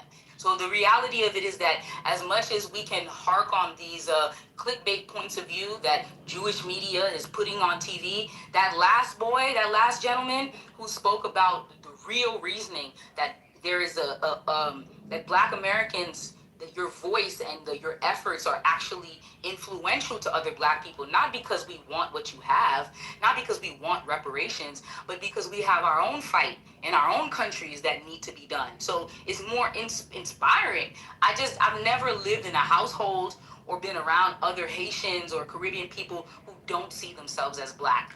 My entire life, I've always identified with Blackness. I've never differentiated. My husband identifies as Black. So I get that this exists, but I do think that all Africans and Haitians and Caribbeans are also not a monolith like Black Americans. We all do not think that way. And I'll be honest with you, thinking that way economically, while white and Asian people they're quadrupling their investment year after year in other Black countries, it doesn't make financial sense to the future of generational wealth. That's why I don't want to partake in it. It's really broke behavior. And that last guy that she just spoke about, y'all heard me get off the mic first. The last guy that she just... 1 second, real quick, sweet. The purpose in the video being played was not to negate, any type of statements that Melissa just made or anybody prior to Melissa. It was to just, to stop speaking in matter of fact. Because prior to this video, it was matter of facts. Oh, don't nobody say that. Oh, don't nobody do this. They do it. And they do it however they feel like they need to do it. That wasn't the argument. No. Thank you, little Fred. I get it. Thank you. I think it. And thank you. What I'm trying to say is those people that are Black American, some people say Black Americans kill, Black Americans steal. I'm not going to get on this mic and say anything. So what I'm saying is, it can't be a matter of fact. You just out. We're talking about blackness and the word black. Why y'all do this shit? Okay, let me speak now. Let me speak now. And so the last guy that we heard on that video, if I can try to get it because there's a lot of. So he was saying that we benefit off of you Black Americans, so-called Negro Americans. So please, y'all keep on fighting that fight because you make it better for us wherever the hell we are. That's a fact. Also, the early people in that video were making it very clear. We're not black. They were very clear. Whenever that was recorded, whoever they represented, they was making it clear. Again, I go back to James Brown. I go back to this movement within Black America, so-called Negroes, Black folks that always understood what that meant from day one. We've always understood that before anybody else started coming over here and mass and all of that. And so they knew they weren't a part of that. They were very proud of being Somali. You heard somebody say. They were very proud of being Jamaican. And nobody's ever tried to take that. No Black person over here in North America ever tries to take that. If there's any taking that happens, it's what these white folks make available to be taken from America that they will gladly give to all these other, quote unquote, air quotes, Black folks that come over here and get blessings that these so-called Negroes were never afforded to get. And that will never be removed from any conversation. And that's why I make it very clear. The only thing that I know that differentiates it is just like Elijah Muhammad said. You're talking about these so-called Negroes. Who so-called them that? These Europeans that was over here. And they distinguished that. You can go do what we've done in this room, and people have done for decades across the planet, and you can go ahead and pull up how the differentiation was categorized, not by the Black folks themselves, not by the so-called Negroes themselves, not by the natives that was over here. They, these European colonizers, made it very clear that they understood who these tribes were that were already here and who was brought over here called so-called Negroes. They were very clear. So argue with them when you start coming off your mic.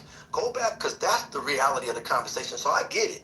You may want to argue against the whole so-called Negro thing, and that because you're not vested in that. Maybe you're Creole, or you're Native American, or you whatever you want to label yourself, or you from a first generation, whatever that is. But just be crystal clear. You are not in that category of those individuals that are here, that have been tied to that whole journey, and they know that story. And those people have a certain conversation that they have to have with the government. And if you're not in that boat, you should just learn how to be quiet at that time. Sage available. Is Sage available? Sage. Go ahead. Thank you for all that. Hold on, Sage, can you go behind Eugene? It looks like he's trying to say something. Go behind Eugene. Anytime, Eugene. Okay, super cool. I don't know where y'all at. I kind of jumped in when Rima started talking a little bit. I turned my mic up, and listening to him, I want to respond to what I think the conversation is. So if I'm a little off, y'all excuse me. I get excited when I'm gone. Y'all having all the fun. I be wanting to have fun too. So if I'm a little off with it, just, charge it to my head and not my heart. But I don't care, flawless. So what? Hey, so, whether you're a Native American, whether you are Indian, whether you're a Haitian, whether you're African, whether you're a foundational American, in the eyes of white supremacy, you all the same. No matter if you're rich, no matter if you're poor, you are considered in their eyes second class and you're black. Let me share something with you right quick. All of this time we've been fighting to be accepted and realize that no matter what, you're still a nigga. It took Tiger Woods to go get sued and fined for him to realize when he said, I'm not black, I'm Tiger Woods. I'm not black, I'm OJ. These brothers felt as if they were beyond their blackness. And in that, white America had to humble them. They had to humble them to let them know, nigga, you still a nigga. No matter what you do, you are still a nigga. Diddy, you think you bigger than the system? You still a nigga. Bill Cosby, you still a nigga. R. Kelly, you still a nigga. And as those thoughts linger in our minds, we must understand that no matter what, you are still a nigga. So you have to define and redefine what being a nigga is. And the only way to develop a new definition of that is building within and building on your own. So if I'm gonna be a nigga, let me be with my niggas. I think Kanye said and even his points were so valid. He was talking to Sway. He said, hey, Sway, I done spent millions trying to be accepted in this fashion world, only to realize that no matter what I do, they never gonna accept me. Why don't you empower yourself? And at that time, when he said was that, why don't you just do it yourself, yay?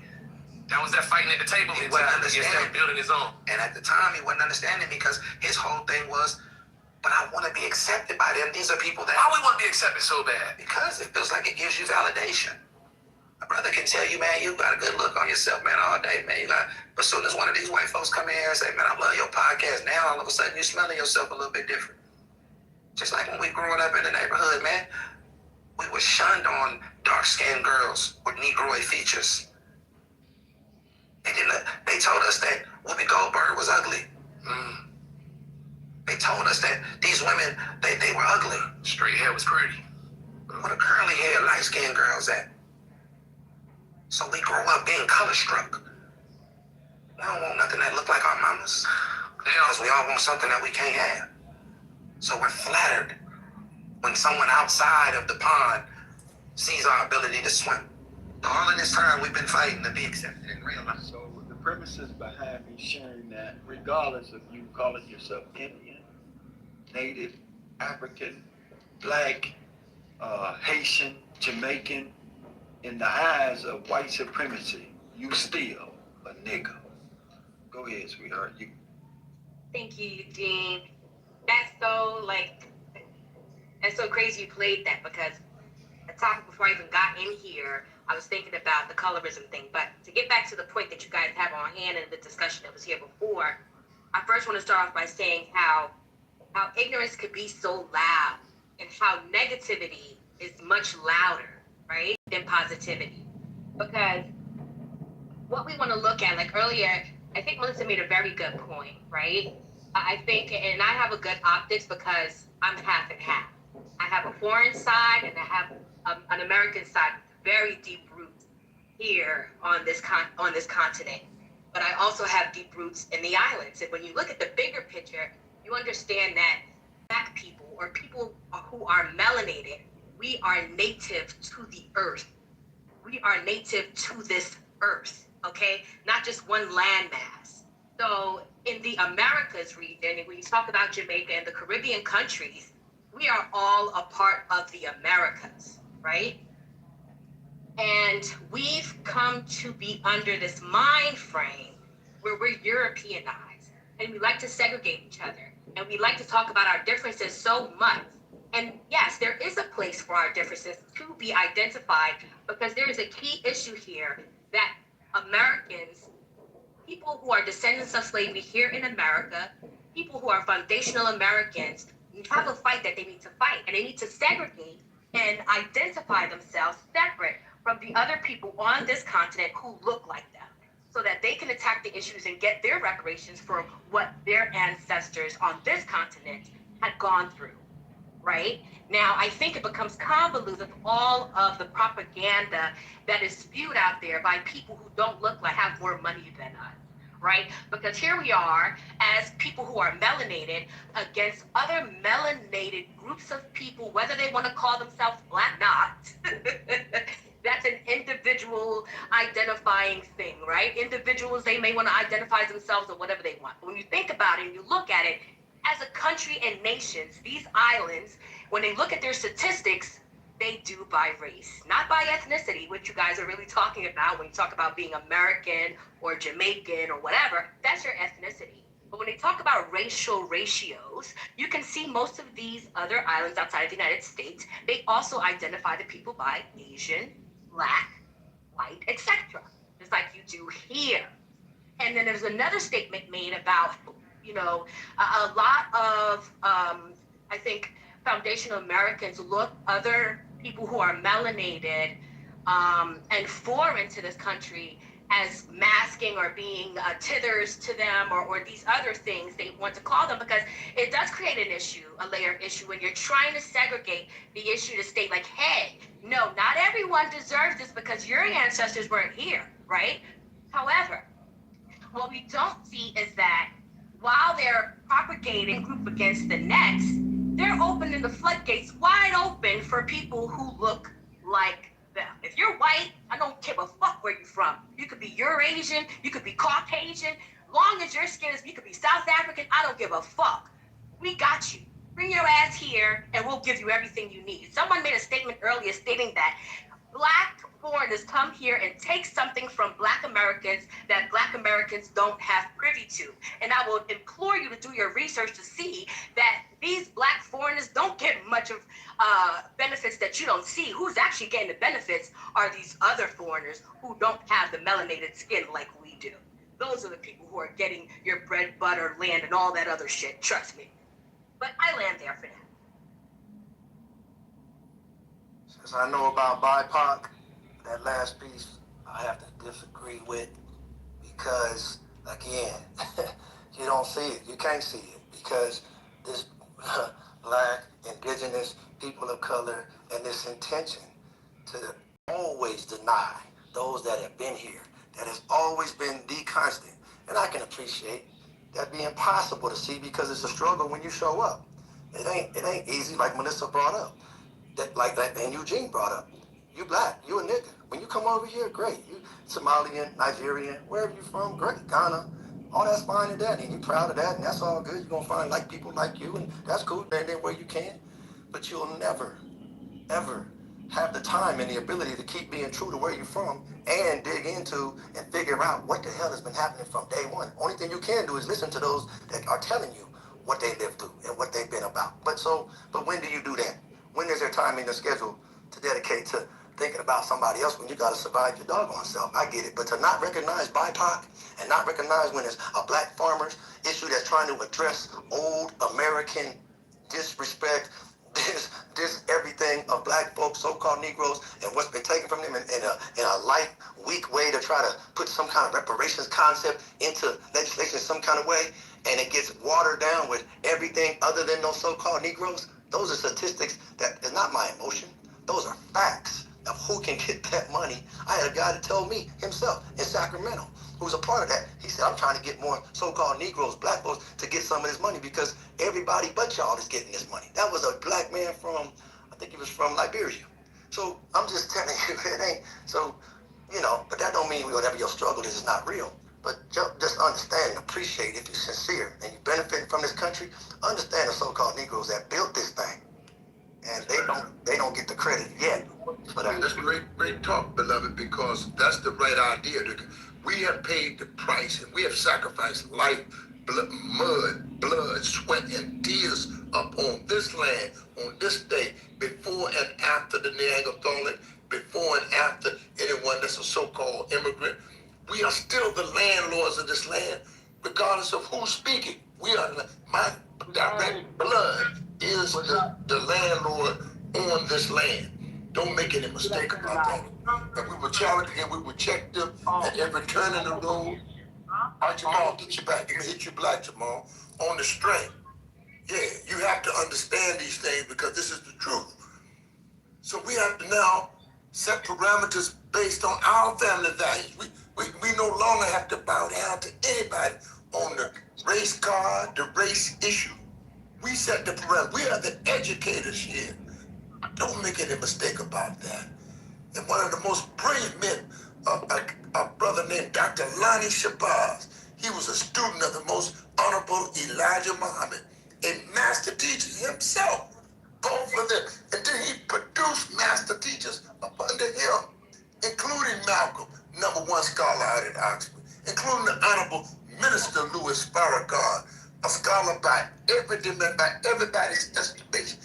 The minister. If Donald John Trump is talking, and you have to say the word the minister out of his mouth, he knows he's talking about the most honorable minister Louis Farrakhan without any noise in his background. You have to understand some things comprehensively on your best position and the best way for you to go. Look back at that tape, at that million-man march. That's a world phenomenon. That is a timeless spectacle. Nothing has come to match that million-man. Because nobody interrupted you, Sage. He called that million-man march and was based on black men. And I don't care what limb you decide to walk out of that camp with. He said, black men, stop calling women bitches and hoes. Stop doing that. He said, black man, go and join a black organization. Say your name, will join a black organization. Say your name, will free a black prisoner. And if you can't do no more than a pen pal, then write your pen pal in the penitentiary, because we got a crisis with our black man's in the penitentiary. We must free ourselves for this peculiar brand of iniquity. And number one, we must stop the lynching on this soil of black man. And then we can get to the label letter. Stop them from hanging niggers. Stop the war on my black behind. As a nigger, as a black man, as a Neanderthalic man, he should not have the right to hang you and walk away with no charges. And somebody forgive him and give him a pardon. No, the Neanderthalic should not get away with that. And we should know exactly who we are. The people, we are the landlords on this land. And you should never be a word going out that they had hung another black man on this soil. And you can call them hanging niggers. You can say hanging the Nubian, hanging the Nubian, hanging the colored people, hanging the Negroes. We're all talking about that man, the most rejected stone. And when you prophesize amongst your own, they receive you not. So, they say, they receive you not. My. If I could just for a quick moment, because to my comment, I don't know where you have gotten that, but nowhere did I state that we should not reverence or understand the plight of the African American or the Black American here on this continent. The type of slavery and the type of things that the people on this continent went through is not seen anywhere else on this planet. And for that, it brings, I'm getting emotional just talking about it. So the reference that people have for Black people in this country is evident all over the world. That's not an issue. I think what keeps us down, because our statistics are horrible. Look at our statistics in our community. We can do a lot better with our communities. And I think it comes with us realizing what our issues are and working on those things instead of focusing on the negatives. I think we do that too much, right? And then again, to the points of the past, those are great men of the past, but we need great men of today. We need great actions of today. We need great movements of today while we remember what was. And I'll end.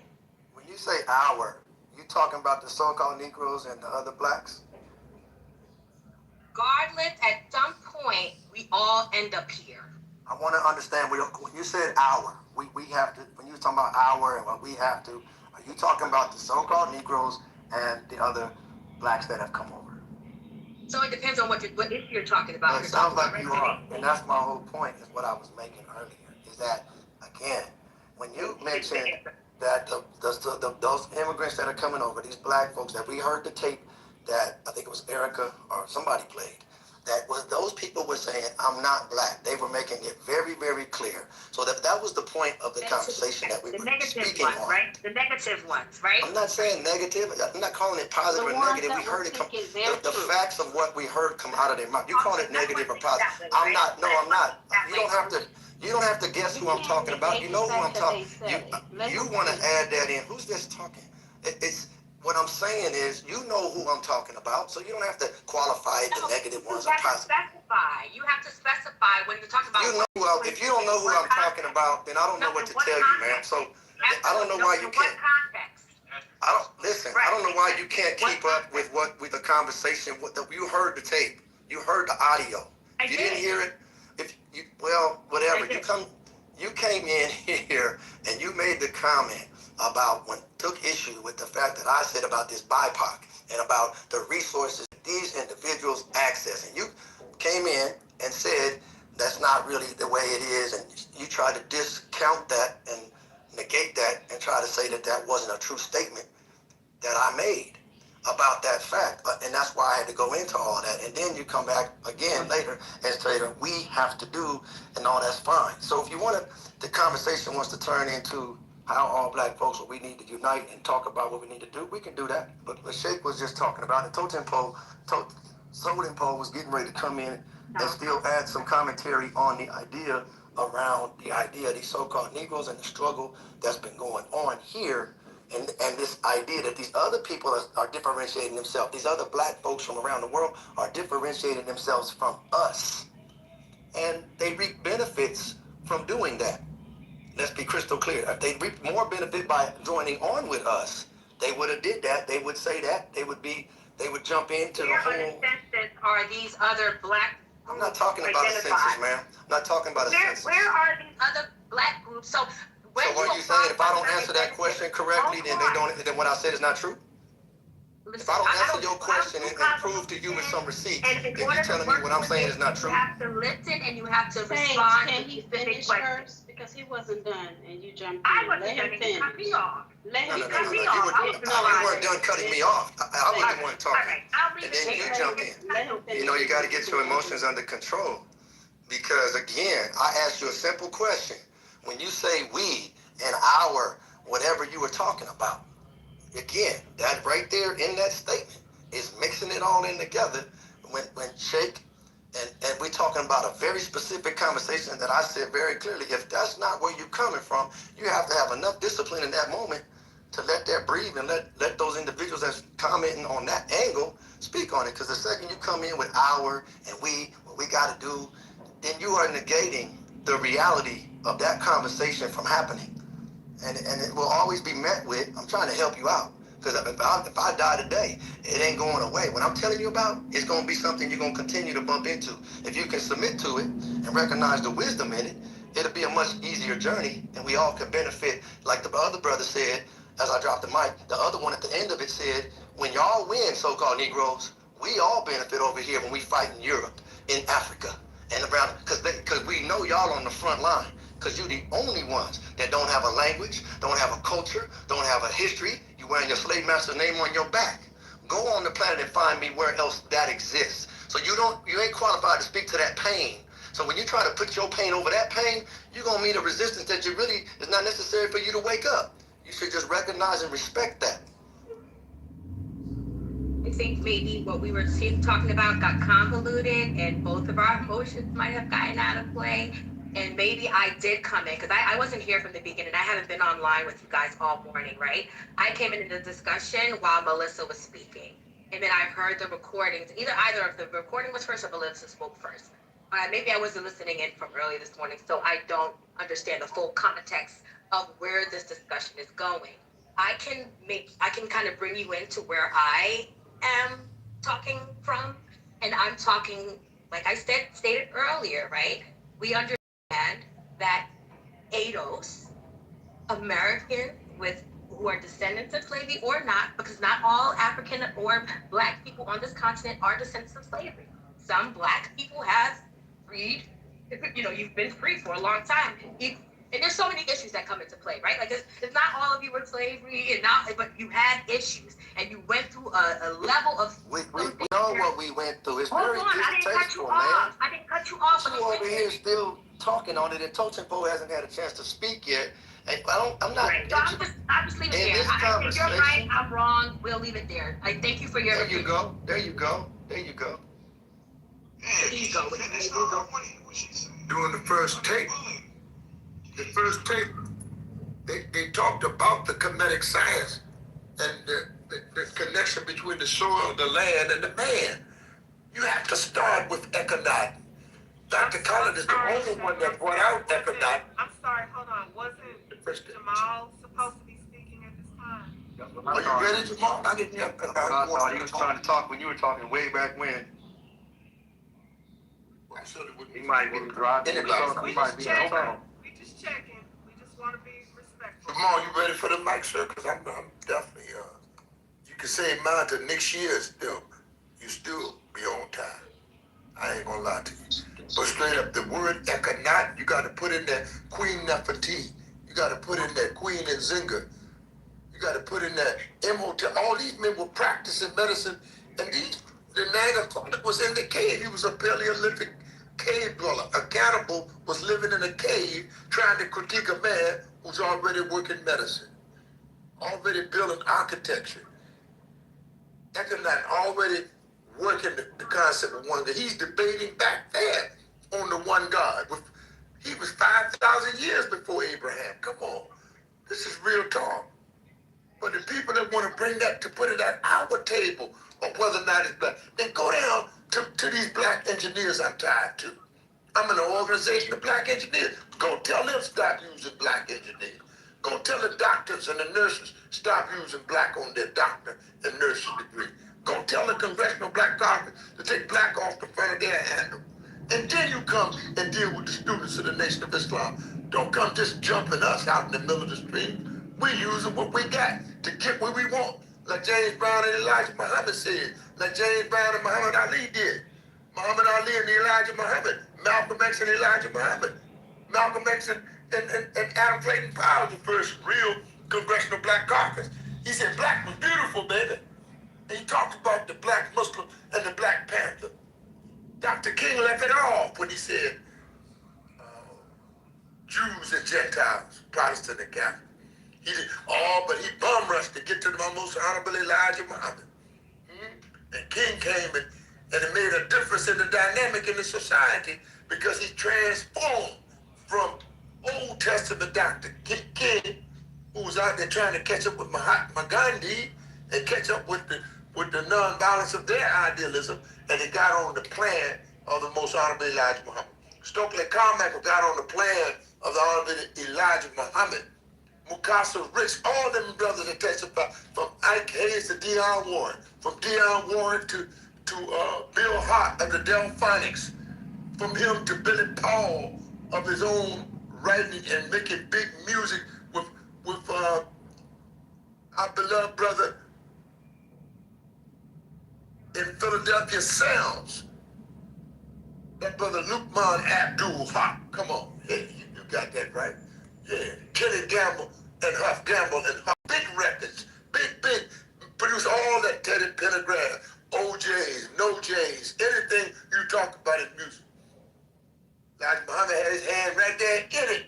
Had his soldiers out there guarding it.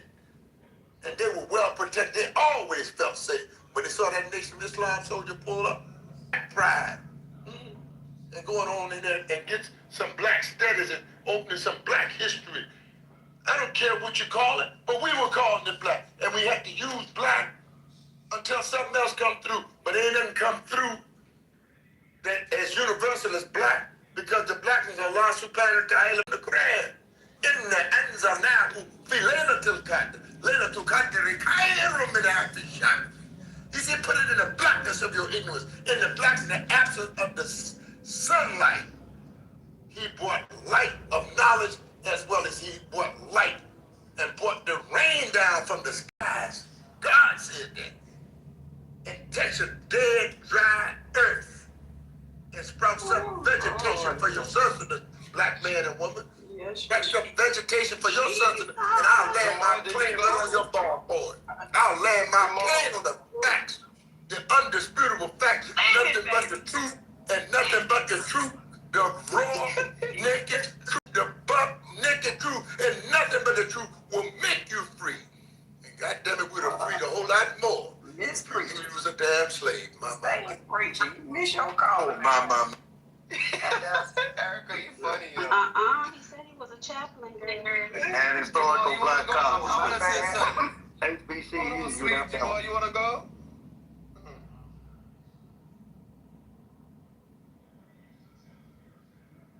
over there driving through Arizona and ain't got reception. Oh. No, but to be honest with you, sweet, like what Eugene just said earlier, like white people doesn't look at melanated people as, you know, oh, they're from Africa, they're from Haiti, they're from Caribbean. They just look at you as black people. Literally, they just literally look at you as black people. You might think, oh, there's a differentiation among black people, but it don't.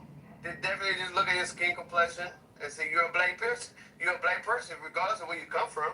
But I don't understand what is there this narrative that, you know, that's trying to separate two black melanated people that, you know, there's this narrative online or on social media that they can't come together or they're not together. You know, we understand what Black Americans been through in their country. I don't never come in rooms and tell Black Americans their own history, their, you know, the suffering, the oppression, because even though people were oppressed in Africa, but it's different when it comes to the Americans because, for example, Swedes, you know, your great grandparents might have went through that oppression. That They might have, bro. They went through that oppression. That's what I'm saying now. You know, don't say might have, bro. I'm talking about like slavery I'm talking about as in slavery now. I don't know whether, you know, your grandparents were slave or, you know, your great grandparents were slave or not. So I can't just, you know, assume. That's what I'm just saying. But what I'm saying is like, Assuming you know more about it than I do. No. I'm not saying I know more about it. You said they might have. Yeah, because I don't know whether they were slave or not. Wait, you a fighting ass little nigga. I bet you small too. Okay. I bet you short as hell. Okay. They wasn't saying that when I was playing college basketball at Chaminade University. Nigga, you Dunking on people. I guarantee you they think I was. I'm trying to say. Because I had to respond to you. I was trying to deal with Bossa Boy, but you had to jump in. No, but see what I'm trying to say is like, I want to respond to you when you're done, bro. Since you keep talking about me, I want to respond to you when you're done about what Eugene said. Go ahead. Yeah, okay. In the queue, because nobody wants to hear this tetanus. Please go ahead, man. Okay. Now some boys want to talk about me, so I'll respond. No, I'm just saying real quickly, since you already brought up Eugene, I understood the point he made. The point he made at the core of it was white folks ain't gonna ever treat you as white folks. That was the point he made. But he never is going to go down the road and say that white folks is too stupid to recognize the differentiation of these that just got here and these that have been here from day one. Donald Trump told you this is 14th Amendment was for about these so-called Negroes. So let's be clear, bro. You can't ride in on whether it's ignorance or you just don't know or you got another agenda. It doesn't matter to me. It all adds up the same. You are not qualified to address that point, man. So to try to then come in and keep riding this wave, which I get it, you gotta look out for yourself. America is a bastard country. Just anybody come through and do whatever you want. But then again, it doesn't negate the fact that these so-called Negroes have been here, bro, putting this work in, doing this, and they have a separate fight from your fight. There's a common fight we all have, for sure. There's a common fight we have. Well, okay, that's beautiful, but I'm saying again, because just that point you made about Eugene said, whatever, and I'm trying to separate. No, I'm not trying to do shit and then tell the truth about what these so-called Negroes have yet to get. I'm tied to that. I get it if you're not, but I'm going to stand on that, man. And that needs voice. That needs more voice than it's getting. And every time it tries to get watered down, it does something to me, man. It's always going to be that way, as long as I'm still breathing. So when I'm telling, and there's a whole lot of others that ain't in this room, there's millions of others that got that same lineage, but they don't have a head and they're not going. And so, you know, meanwhile, there'll be a whole bunch of folks who still continue to get benefits. And there's no Negroes I know of that's running out here trying to stop that. Some people in these rooms trying to stop that. That's not where I'm coming from. That's not where my minister's coming from. But what I am saying is, there's got to be time and space to speak on that very specific journey that ambassador was talking about. This black struggle that we say it loud and I'm black and I'm proud. We made that a powerful, strong thing. That's why they had to mix that in with all kind of other stuff. We were very clear, and like the brother said on that cassette, on audio we listened to, your struggle as so-called Negroes, what he was saying is it benefits the rest of the planet. We've been knowing, but it's time that we also make it benefit us, and that has yet to happen.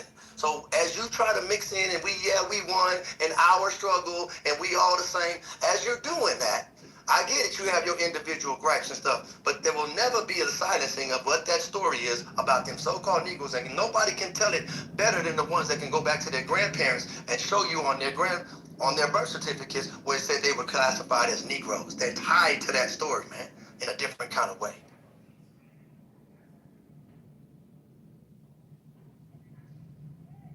Yeah, civil rights. Civil rights.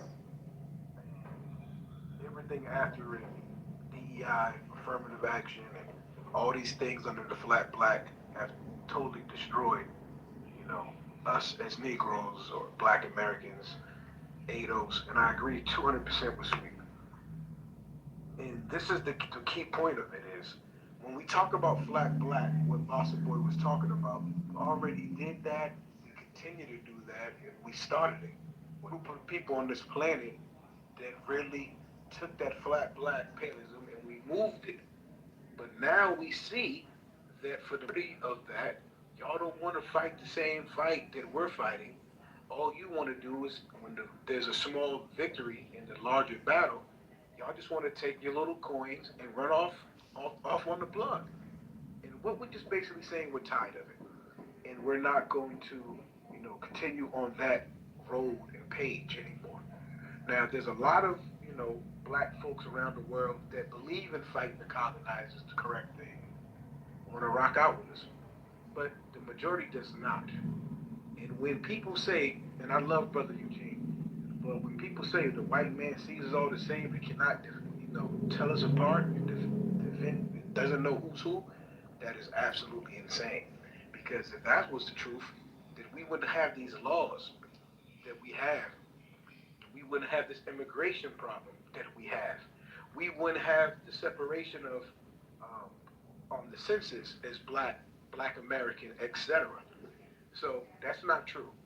They know who we are, what we are, who we are, and where we come from. Because they are the same colonizers that colonize all of us. So they know exactly who we are, what we are, where we come from. A lot of them know better than we do, i.e. the Mormons. So that is not true. That is not the information correctly. And let me say this. Every time we have this conversation about Negroes, and we said that we're going to separate, delineate, listen closely to the people that don't like it, because they no longer will receive the free ride. Free ride is this? I'm like, what free ride is this? We don't want to say what's free ride. Okay, so I don't want to have to. Right, those that don't know about the free ride mean they didn't get the free ride, and we can move on past. The free ride has been from 1960, right? So let me give you an example. Watch this. Since you don't know the free ride, let me break it down to you. And this is not just for Black immigrants. This is for all immigrants in this country. Before the 1960s, what was the population of the United States of America? It was damn near 90% white or Black. Did y'all not know that? Let me repeat it like I'm Dr. Umar for the people in the back. Before the 1960s, this country was 90% white or Black. One more time on my Dr. Umar. Before the 1960s, this country was 90% white, European, or Black. ADOS, FBA, or Freedom. After a certain act that we fought for under the stupid ass name civil rights, because we thought that was the right thing at that time, one of the biggest mistakes we ever made. After that, the floodgates opened for all immigrants to come in, not just Black ones. So without that fight, without that act before the 1960s, none of you motherfuckers was going to come over here. And you would have to stay in your country and fight, just like we're continuing to do. That's the free ride. And since then, that we got to come here, so the same as all the European. Can I finish? Can I please finish? And before that, now, since that, affirmative action, DEI, and every other piece of legislation that was pushed after the Civil Rights Act, we're dead last on that list to receive it. But I'm not mad at y'all. I'm glad y'all are doing it. I'm mad at us because we didn't stop it. Nah, you mad. And we ain't mad. See, they want to make us mad. It's not that we mad. We just don't. We understand that you don't. Mr. is mad. He's mad. We not mad. No, we not mad. And the millions like him. You talked a lot, and you The cut. I was millions. talking. You're next, right. Because it's a topic about Negroes, and I'm and not gonna let you do it's it a top. next time. You're not gonna let it. You're not gonna let me talk about Negroes. You're not gonna let me talk about the I'm not gonna Negroes. let you over talk. You're not gonna let me. I'm not gonna let you do. I was off the mic. My We're husband talking on left something now. here, No, I man. was talking. Oh, you're not gonna let me?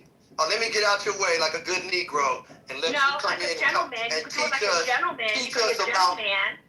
You could be a gentleman. teach us about our story. Now it's a gentleman thing, right? I gotta be a polite figure. Now, because you don't know my background. You don't know who I am. You don't know where I come from. You don't know what my lineage is. So I know you ain't calling yourself a Negro. Are you calling yourself a Negro? You don't know. You don't know. You don't know. Set it straight then. Are you calling yourself a Negro? You keep cutting me off. I don't have to answer your question. Say what I wanted to say from the beginning. Be a gentleman. Jesus Christ, you cut everybody off. And I'm a queen. I'm not gonna let you do that to me this time. I already humbled myself to you once. I'm not doing it twice. Now, the free ride that this gentleman talked about is us coming over here along with other Europeans and all other foreigners from all other places, right? These black foreigners came over with all the other foreigners, but yet the black foreigners still live in the degraded I don't want to use any derogatory terms, but the they black live amongst us. The only place you could. They still do. That's the only place you was allowed to go. It was amongst us, and that's why we have open arms for you to go there. But I'm not finished, Mister. I let you finish your point, Mister. Can you be a gentleman again? When this great cross against you. Mr. Gentleman, can I finish? I couldn't even hear what you were saying because I was still speaking. If we can give ourselves a moment. We're just interrupting just like that. But we received you with open arms in our communities, which you still live in to this day. Thank you. So, being that the black Negroes that came over from other countries still live within the same communities as you do, right? That means they have the same resources that you do. That means they get attacked the same way that you do. However, those European foreigners that came over, where do they assimilate into? So you see now where the fight is? You don't see it yet. You don't see it yet. Or you don't see it yet. You don't see it yet. Where do the Europeans that came over from the 1960 rights that they got in civil rights, where do they live and what resources do they have privy to versus the black foreigners that come over into this country? And now you guys want to talk about me specifically. You don't know my lineage. You don't know if I have some parts of me that are Caribbean, some parts of me that are ADOs, some parts of me that are white. You don't know. So stop speaking about things in absolutes and look at the community for what the demographic is. And yes, like I've been stating, we understand that there's a place where you need to draw a line because there's something there that needs to be rectified. There's something there that needs to be, I can't even find the right words. It's not even reparations. There's another term for it that what you guys should be getting in on top of reparations because of the bullshit that you went through in this country. No one's going against that. What I'm saying is that the fight that happens within our community is done to all of us. All of our children are subjected to the same motherfucking things right now in today's world. That is not true, but it sounds like terrorism, Tom. How not? If you're gonna disagree with my point, how not? Give me one example. It's not true. And I'll give you plenty of examples. It's good. We are not But can you use your inside voice though? Same in our communities. Well, I'll give you an example right now. It's Minnesota. There's never been a time where Black Americans can go to any state and steal millions of dollars and have other people actually campaign. You know. What the fuck? Donald Trump been doing this shit. What the fuck? The president is the fucking worst piece of shit of life. You know. You over here talking about Somalian on transaction? Tethers are now triggered. Oh my God, bro. The tethers are triggered. They lied to you. I got you. Look. Just chill out, get your paperwork together, and you'll be fine, okay? Relax, calm down, get your paperwork together. Hopefully you're not under the TBS situation or anything, and we will pray for you, okay? Now, I'm gonna give you an example since you just said it. They got to get their paperwork right, or they're gonna get the first flight. Get your paperwork right or get the first flight. Now, you asked for example. The example is in Minnesota, where thousands and thousands of Somalians have came here and stole money, IDs, paperwork. They scammed the whole state, county, city. Don't see a lot of arrests. I don't see a lot of people going to prison. I don't see a lot of people persecuted. But let a black American pedophile nigga, lying ass motherfucker down the front. I know. Once again, we want you to get your paperwork. He's supposed to be he's racist and he's lying. Hey, but you gotta start just jumping off the mic, Jay. Let him finish, okay? Go ahead. I want you to get your paperwork correct, brother. We wish you the I'm best. gonna just call ICE on your motherfucking ass and let them know you online like this. Gotcha. Brother Totopo, it's not worth going back and forth with the tethers. All right, we just pray for their paperwork. Now, like I said, the Somalian situation is a perfect example of what we're talking about, because we can't do that. Black Americans will be prosecuted the highest level if we tried any of that. It's not the same. And this is what I want you to, Brother James, I'm glad you. Okay, once again, please get your paperwork right. We're going to pray for you. We wish you the best. We hope you can stay in the country. We hope you can stay here amongst us. I'm going back home. We wanted you to come here. Mister, I want to respond to your point, mister. Can you stay focused? I'm trying to land my plane. Stop interrupting. You keep interrupting because I know you're terrified to go back to your country. So the point I'm trying to make is that we have multiple examples of all immigrants in this country violating laws, federally, local, state, and not being prosecuted at all. They're actually being championed for what they're doing. Now, when we do that as Black Americans, ADOS, FBA, we are prosecuted to the highest level. We are prosecuted to levels that don't even seem possible. So once again, when you say that we're the same, we're treated the same, they cannot tell us who we are, you're wrong. Last point, when you watch the legacy media, right? Anytime that it's an immigrant, they're champion on legacy media, right? What happens when the legacy media does the separation? The white folks on legacy media. We know the answer. There are always Black Americans when it's something negative, and then they're Haitian or Trinidadian, Bajan or Somali when it's something great. We have to stop with this misinformation. We have to.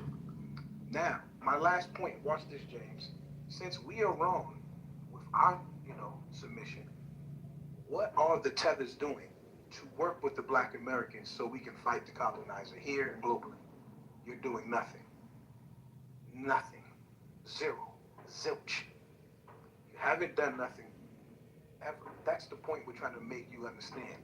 That we thought you coming here was going to fight together, but you never fought. You took your Happy Meal. This sell out. This the rest of Thank you, sir, because you made one example. You landed? Okay, thank you for your submission. Now, you're talking about the Somali group that is in Minnesota. And now this is, from what I understand, I don't know the full story. Maybe you're more into it because you're maybe MAGA. Sounds like you are. You may know more about the Somali situation. But from what I understand from immigration, right, these people may have come over, filed for petitions for their families to come over, and they all ended up in this one area. They may have been there for 10, 20, maybe more years and worked themselves up into the administrative branches of the government of their towns and able to maneuver and do certain things that their white counterparts do and are not found out for and know the loopholes in order to get certain resources, and they're maybe being criminalized about it. I don't know for sure. However, outside of that community, like I stated before, and many of the other communities that you can see around the world, and I could just pick any. Detroit, okay, where there's a lot of Black people living in a certain area together. Washington, D.C., another one, where you have groups of melanated people living. I'm sorry? I said Michigan waters. They know how to control you to get you, you know. Oh, it doesn't matter. But so I'm trying to make a point here. You're distracting me. But in these other communities outside of the Somali community that you've referenced, any town, Miami, there are people living in these communities that are blended. You wouldn't be able to tell if the governor, and he's melanated, if he had parents from the Caribbean or Africa. You wouldn't know. Or maybe they are African American, right? I live in a town where they're predominantly Black, and we all predominantly own our homes. And this community is quite diverse. There are American descendants of slavery, there are freedmen, there are Caribbean people here, and Africans, even some white folks live in my community. They're a minority, but they also live here. We have made our way into the executive branches of our government within the township. We are in our fire departments. We are in our police departments.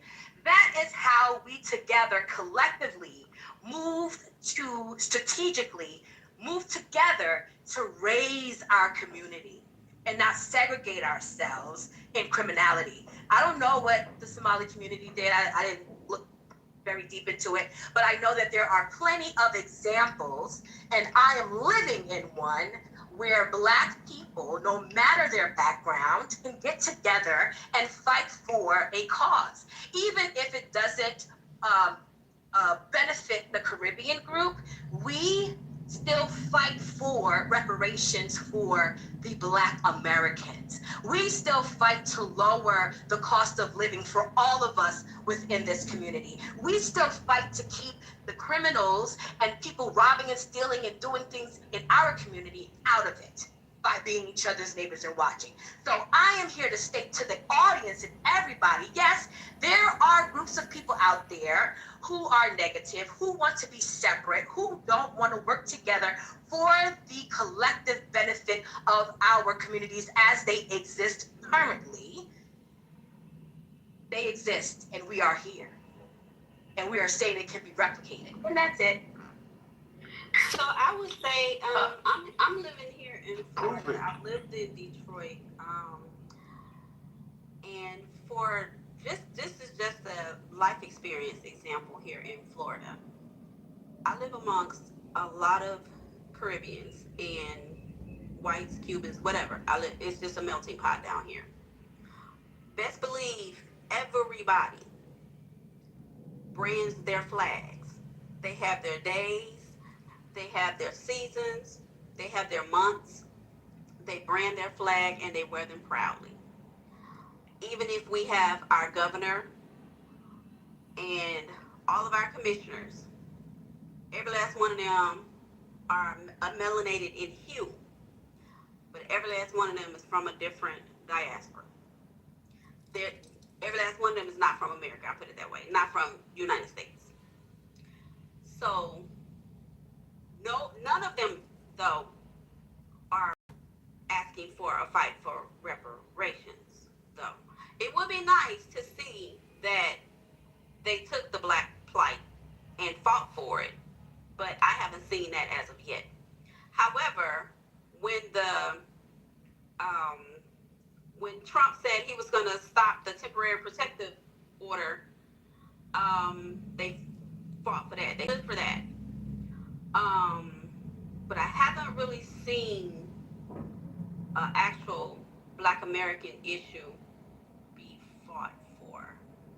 You know, This is my. You know what Makaruk said in European conference in Germany? Just listen to what he said. But I'm not done. They try to She's still talking, man. She's still talking, bro. Damn, you can't hear her talking? Go on mute. They try to Damn, that tether is the vice president. He's tethering at a high level. We just gotta pray for everybody to make sure the paperwork is together. Go ahead, Sister Lucifer.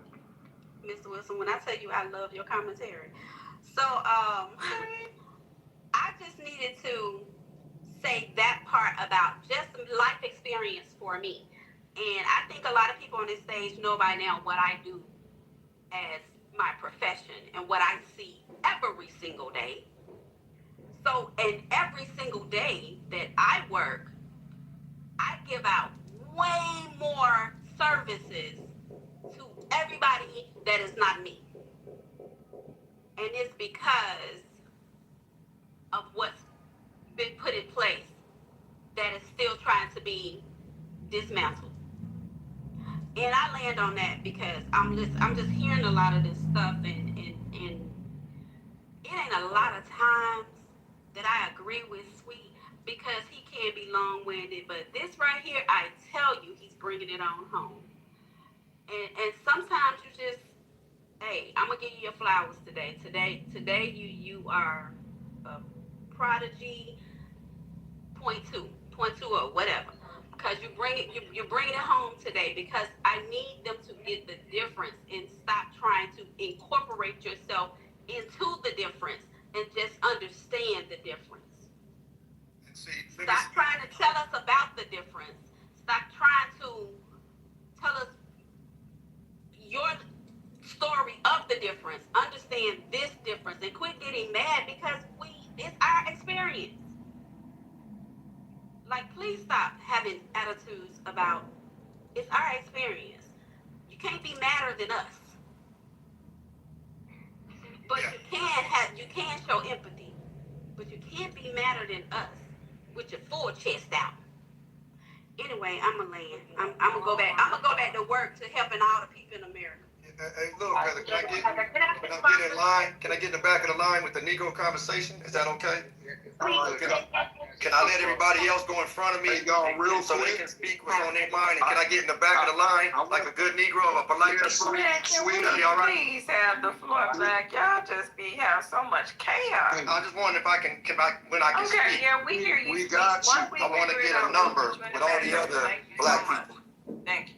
My fellow Negro, you can always go directly after me, brother Negro. I just wanted to say, you Negroes have been having an excellent conversation this morning. And I would also like to say, we have to stay focused on what we're doing and what's going on right now. The best type of a Negro to be in this country, and I can tell you from experience, is a rich Negro. It feels so good to be a rich Negro moving around. I don't have to worry about. One thing I got confused the first time around was I was trying to make myself be accepted by white people because I had something and I wanted to prove it. But now, this time around, I understand now. Being a rich Negro is just having the security. You don't have to even worry about white people. And one of the best things about being a rich Negro is your time is free. So that means you got free time to go travel, free time to do the things that you want to do. In the life that we're in right now, we're caught up in a rat race, working for the white man, and working out his dreams.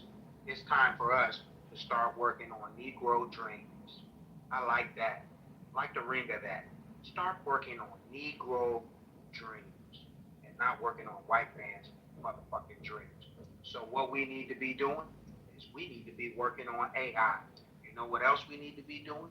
We need to be working on each other. What do I mean? I mean loving one another. I mean making Negro babies, as many as we can. Babies, babies, babies. We need to get these women's stomach swole up and plump every time it goes down. You know why?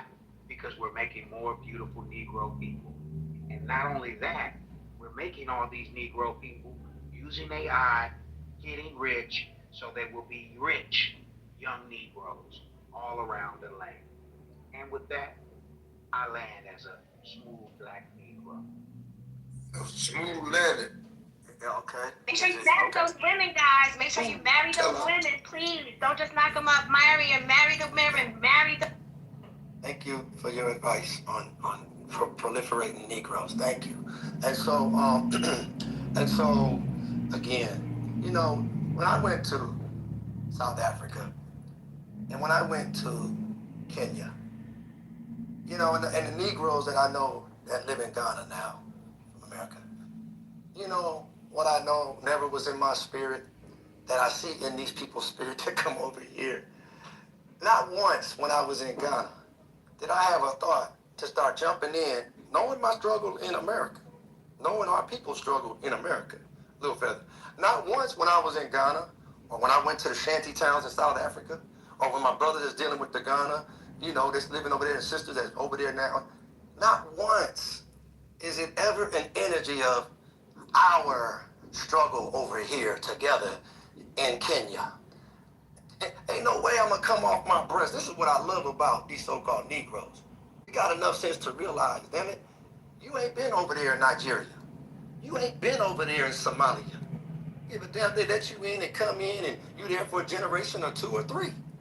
You would be a damn fool to sit here and start talking about the hundreds of years in most of these places, thousands of years of history, that you gonna be on the forefront of the conversations talking about the rights and that land and that people and everything they've been through, and you gonna throw your voice in there forcefully. This is the arrogance, little feather. Forcefully. They have no idea the love, mister. And want to try to play this European card of talk nicely, be a nice gentleman, Negro. Have no idea. You talking about our community. You coming over talking about what I, mister, over here, well, we voting, and we, as if to say your country or anybody that you know has said, here you go, so-called Negroes, Mr. Farrakhan, those that's in this struggle, Black Panther Party, here go this $500 million from my country. Find me one of those people, with those of you that jumping off the mic, so y'all can buy some land. No problem. We get it, man. We know what y'all going through. We got a country back home. We still got all that. We coming over here because you, like the brother said on the audio cassette, or the audio to play that we heard, y'all struggle makes it possible for us to come over here and act like y'all ain't. I'm gonna say that again.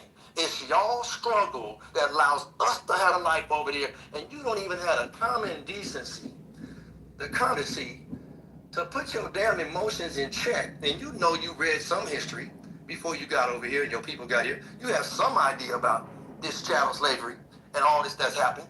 But you don't give a damn about that shit and want to talk this hour and want to get loud over somebody that can show you and got grandparent stories about their grandparents' stories, and you want to come off your mic and try to silence somebody like we all been in the same struggle. What's wrong with y'all? You've been bought in, whether you recognize it or not, into this arrogant ass white supremacist bullshit that you ride that shit and you benefit off of it and you cool with us staying like we are.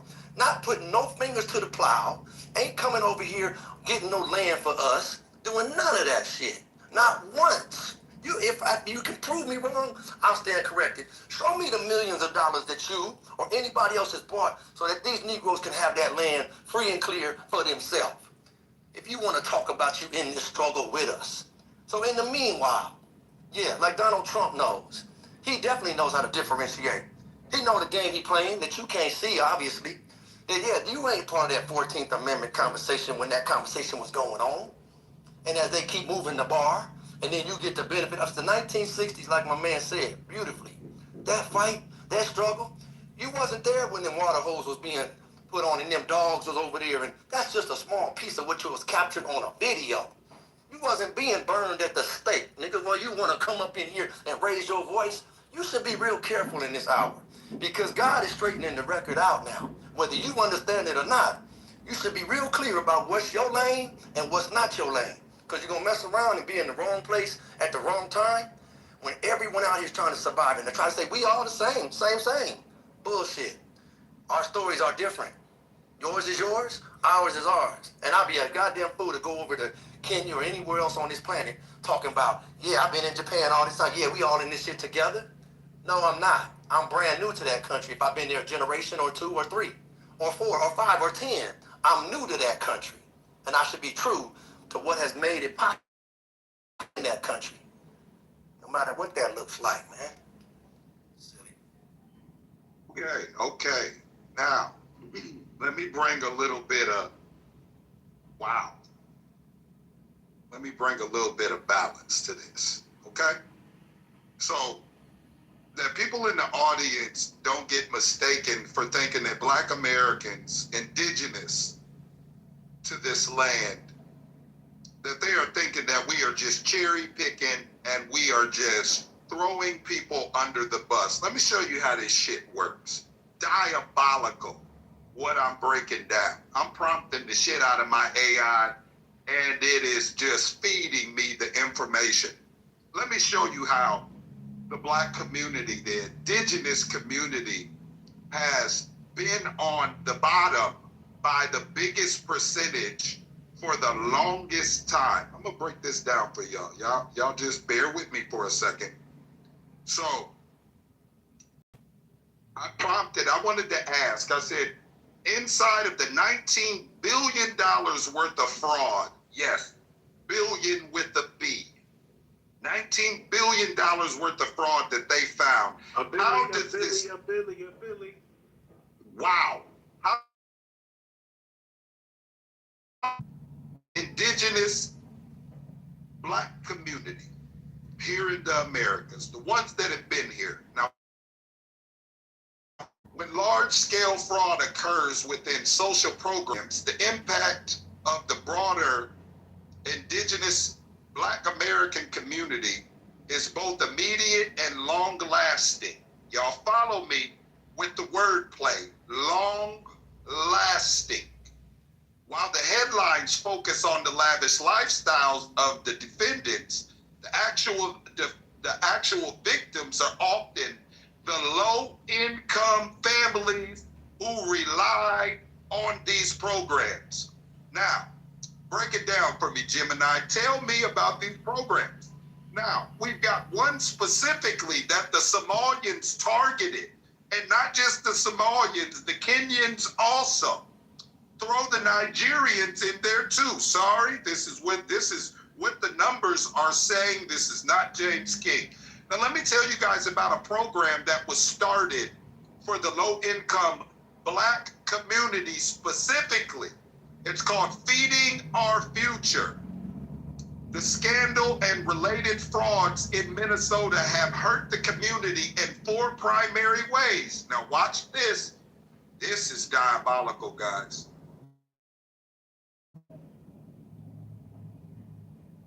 I want to get to the meat and potatoes because this number that I was looking at is just, it's so ridiculous. Okay, here we go. The meal gap. Prosecutors found that while defendants claim to serve 91 million meals to low-income Black communities, only about 3% of the money was actually spent on food and supporting the community. Wait, James, I didn't hear that. My phone went out. Can you say that one more time slowly, please? One more time. Prosecutors have found that while defendants have claimed to serve 91 million meals, this is feeding the homeless, the low income. By the biggest percentage, this would be our community, indigenous Black Americans. A lot of us are doing well, but we do not forget our brothers and sisters that are not doing as well. And I'm showing you why it's been systematic on why they have been left behind. You guys know, like No Child Left Behind. Only about 3% of the 91 million meals of the money was actually spent on food. All support in neighborhoods like North Minnesota and Cedar Riverside, where food insecurity is a genuine issue. Those millions could have funded legitimate after-school programs, high-quality groceries, and stable nutrition for years. Did y'all hear that? Years. Instead, the money was funneled into luxury real estate in Kenya, Turkey, Somalia, and wealthy neighborhoods inside of the United States of America. I think y'all need to hear that again. I think you need to understand. Run it back. What is going on? I'm gonna bring it back like the DJ. In neighborhoods like North Minnesota, Minneapolis, and Cedar Riverside, where food insecurity is a genuine issue. You know what that's saying? There are a lot of people starving in our community in these areas that don't even know about this funding. Those millions could have funded legitimate after-school programs, high-quality grocery stores, and stable nutrition for decades. Instead, the money was funneled into luxury real estate in Kenya, Turkey, Somalia, neighborhoods. Now I'm going to stop right there because I think that my point has been made. See, inside of our community, we hear a lot of people, and I've been looking at these clips all over the internet for years. I've been looking at them on YouTube. I've been listening to stories on Clubhouse. I've been hearing it on X. There's a lot of people that come with these narratives and say, well, you know, the black community, you know, they just don't want any better. They're not hard workers. And there are all these programs here in America for them.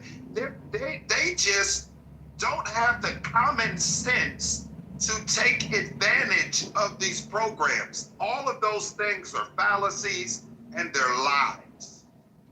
What has happened is money that was supposed to, decades, supposed to be funneled in your community because they're passing the and the struggle and your ancestors. They're passing the laws and the funding is coming in.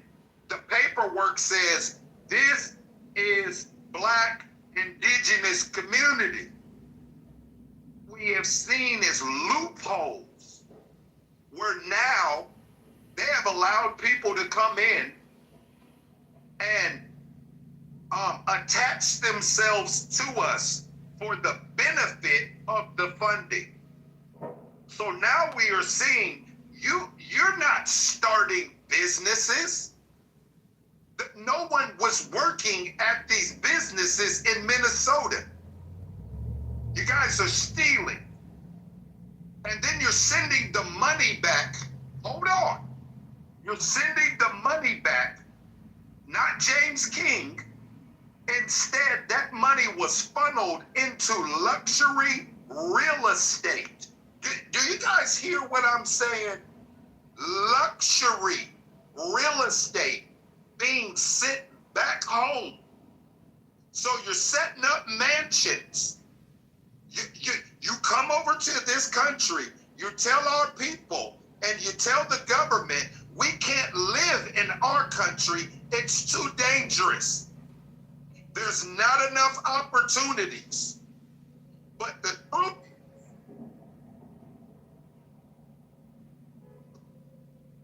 block that call. The truth is that if your country was so dangerous, you would be funneling this money back into American society. That is not what's happening.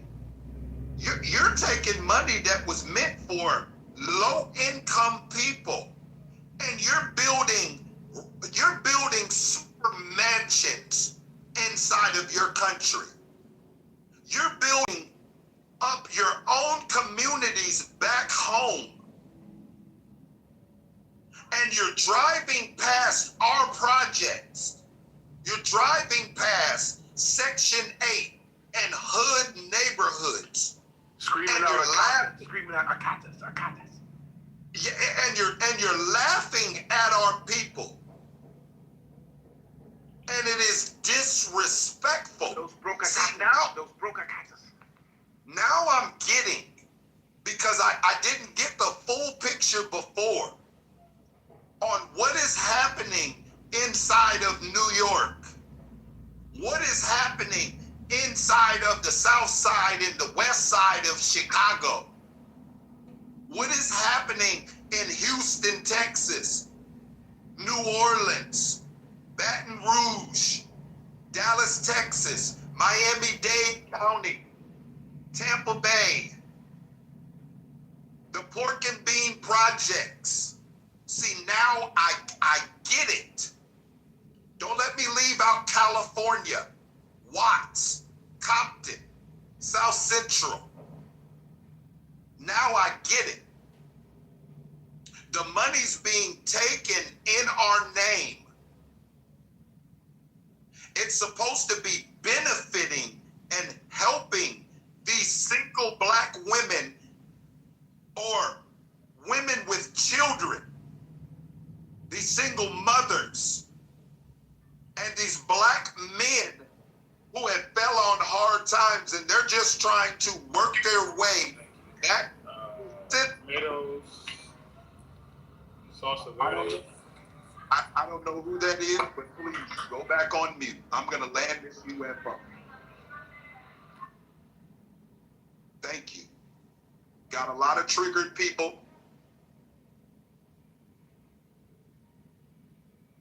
Because of fraud and a lot of stealing going on. I'm going to land on this. Mr. Wilson was correct.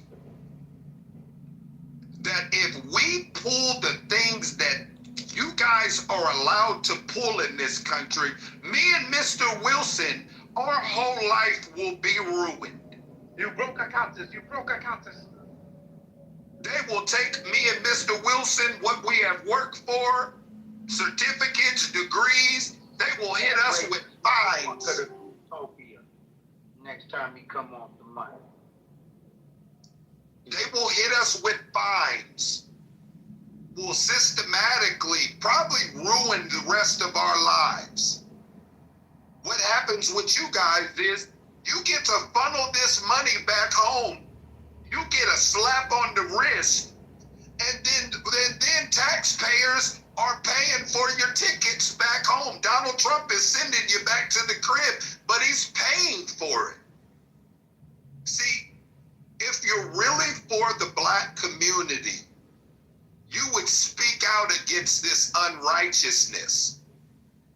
If you're really in support of what is happening here in America and how systematically we have been left to the bottom as a whole, you would champion our black men and women, and you would join in this fight. I didn't hear one Somalian or one Kenyan who was a part of that $19 billion scandal. $19 billion. I wonder what $19 billion could have done for our people. I wonder what it could have did for those children that go to school hungry in the morning. For the ones that are signing themselves up for programs like Friend Indeed. I wonder what it would have done for those men and women that are looking to start their own business, but they don't have a grant or can't get the funding for a grant because they have allowed you to siphon all of the money out and send it back home. If we did it to you, if I showed up in Kenya and I took advantage of the Kenyan community and 91 million, I said, you know what? I want to feed the Kenyans. I'm going to feed the children. And then what you found out was me and Mr. Wilson were funneling $91 million back into America and building luxury homes, sky-rises, businesses that only will help the black community and not your community. You guys would United Nations. Little Feather.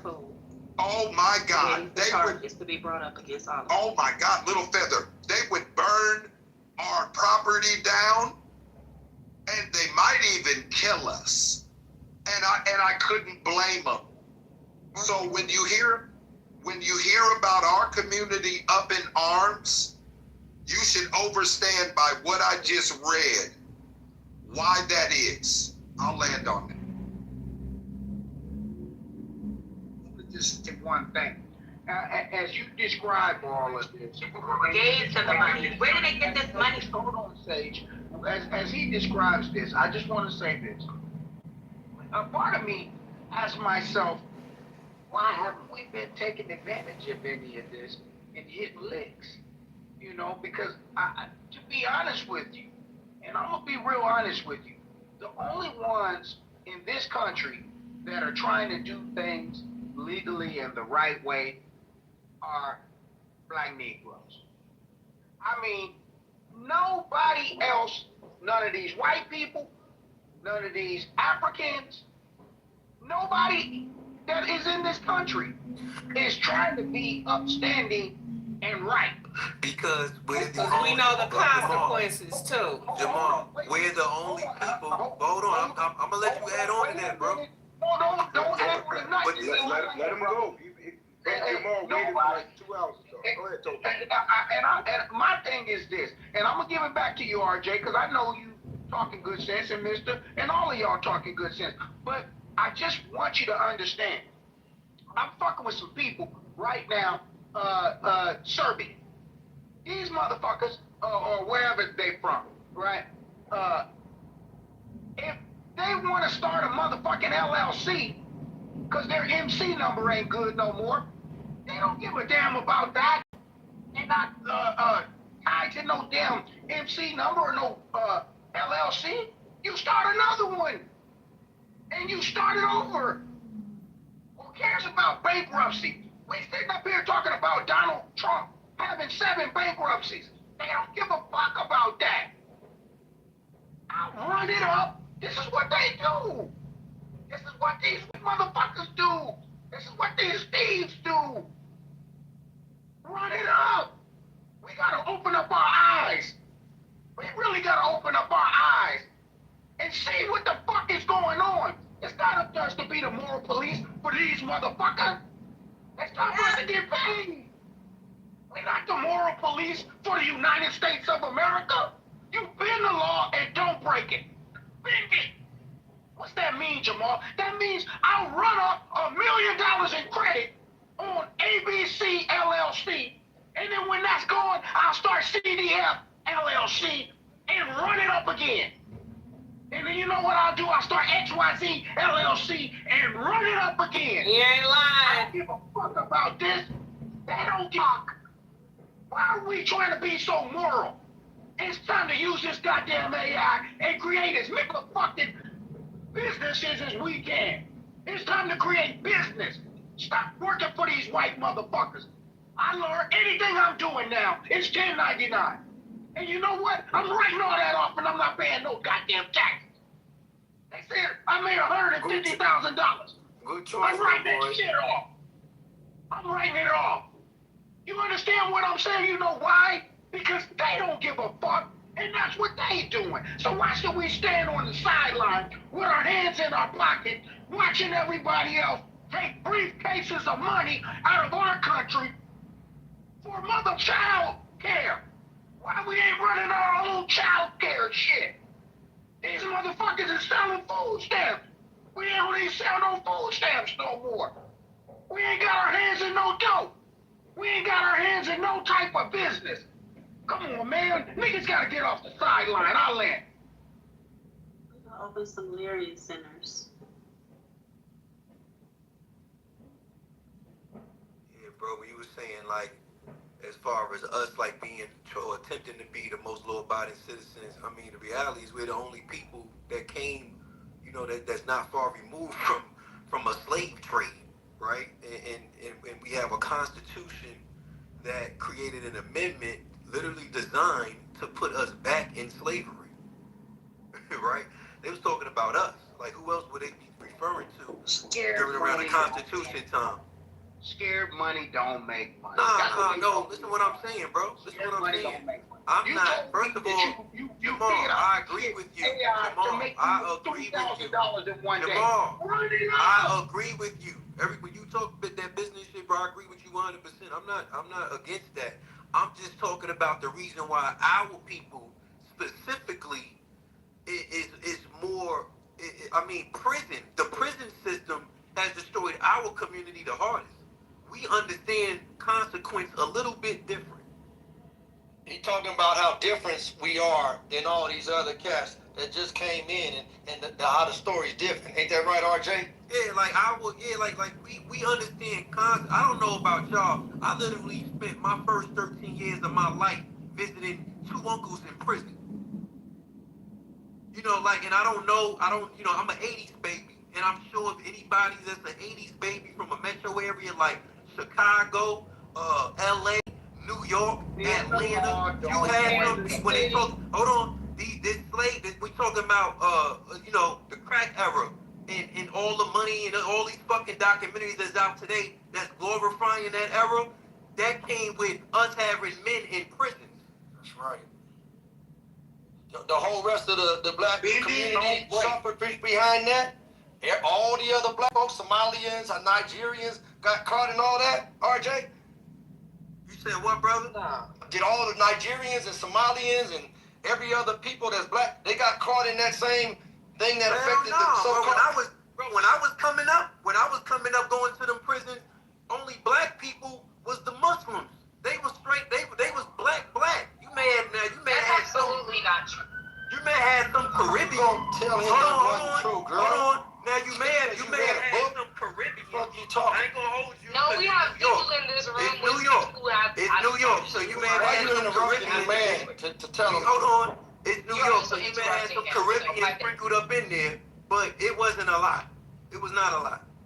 No, that's the way. Hold on 1 second. We got sisters that understand the way these laws are working.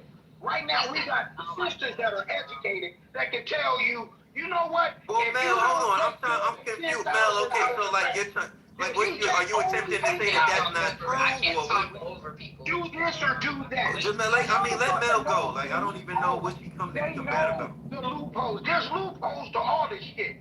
Let's hear Mel's experience. Let's hear what Mel got to say. Let's hear Mel's wisdom told him. Go ahead, Mel. Tell RJ how he wrong. Go ahead. Hold on 1 second. Can I get a spoon? Thank you so much. The thing is that there's like, I find that from a first-hand. Thank you so much. I appreciate you, babe. There's from a first-hand experience, right? Like, first of all, like, I just sat on the road and waited for the cops to get done with a young black man simply because I was fearful for his life and what situation he might have going on. I don't know where he's from, what culture he's from. He's not Asian. I don't think so, but I mean, but that's the type of love that I expect from all black people. Secondly, in regards to MJ's point, right, the thing is that there's people in this room, dude, I'm not calling you, I'm married.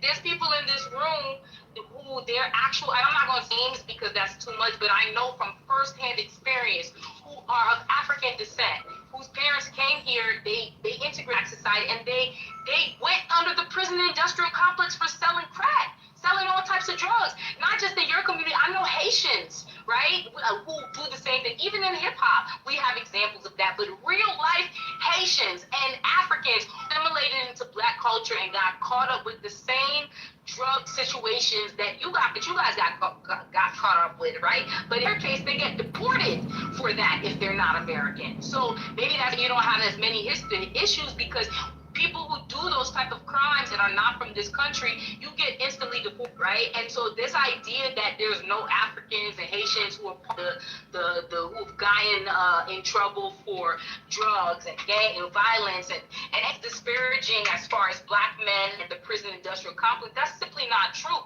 The numbers are not going to be high. Immigration for countries like Haiti, Jamaica, Africa didn't start until the 90s. It didn't really start until that point, right? So you have people coming in and then are assimilating. Their first generation is not going to be a full assimilation.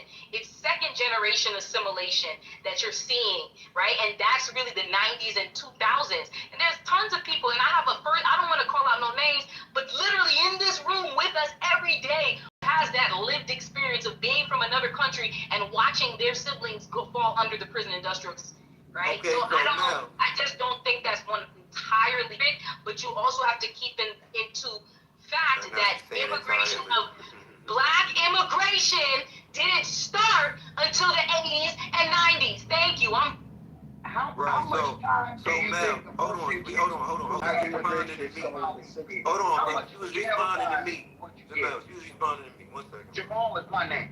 I mean Jamal, my bad. I was replying to I apologize, bro. Right. I'm just I asking. apologize. We got the same name, No, brother. RJ, I think it would be better suited for RJ to answer. Hold on, Jamal. Go ahead, RJ. I'll go after you. All right, look, so I didn't know your name was Jamal either, RJ. yeah, so look, so when we talk about the concept right now, granted, I'm not even taking that from you. It doesn't align with what I think it aligns perfectly with what I'm saying. You're talking about people in the age group. First, when we talk about generationally, right? Whoever was getting in trouble in the 80s, they didn't have their papers, so they was just getting sent back. They didn't have to stay. They didn't have to sit in prison for long periods of time while their children come visit them in and out, hoping that they get back to the street and hoping that they get back to assimilating in life once they get home. They didn't have to go through that whole process. So like again, so when we talk about the prison system, because I grew up, I literally grew up in the visiting rooms. I grew up going to the trailer visits over the weekend, spending the night. I grew up in community with that, and it wasn't no fucking Caribbeans, bro. These are facts because it was even times where my grandmother will connect with other, women around in her age group at the fucking conjugal visits, where come to find out they knew the same people. Now we in New York State, they knew the same people all the way down in South Carolina. At the conjugal visits, though? Facts. And I mean, not the my bad, the trailer visits. Oh, okay, because I'm like, Yeah, It my bad. Slavery. It was a slavery to prison pipeline. So we talk about the elders. It was times where they would connect with each other and they start communicating with each other and come to find out they know the same people back in the low country. They got the same, you know what I'm saying? I'm not saying lineage, but they from the same community. So at the end of the day, it's not the same storyline, love. Yeah. It's not. So RJ, we gotta get quiet and let them tell us it was the same story. They've been in the same story prior to them being there. There's not going to be a history of Africans and Haitians in the criminal industrial complex prior to the 2000s and 90s because they didn't have the numbers. They weren't there. Exactly. So you're comparing apples to oranges. I was speaking to what you said, right? You said there's no Africans, there's no black who have to go through the prison industrial complex like Black Americans do. That's what I'm speaking to. That simply is not true. That's not true. Yeah, that's not what I said. I said when I was there, I didn't see none of them. That's what I said. You were there, right? But you're comparing Hold on 1 second. Please. I don't know if you were here yet, Melissa, when we were talking about the slavery to prison pipeline. James gave some very important information about financially how we have been impacted by the illegal immigrants coming here and the money and the spending and all of that. But we went back to the beginning of why it's different for us, like why we are not scamming and skimming and doing all this stuff is because of the knowledge and the awareness of going to fucking jail. Yes, it has actually made us more law-abiding and upright in certain things like that, like not doing those type of scams because we understand the consequences of that. Yeah, but so that's crazy how you're talking. From the time that we were immigrants are criminals. What's crazy is you keep interrupting her.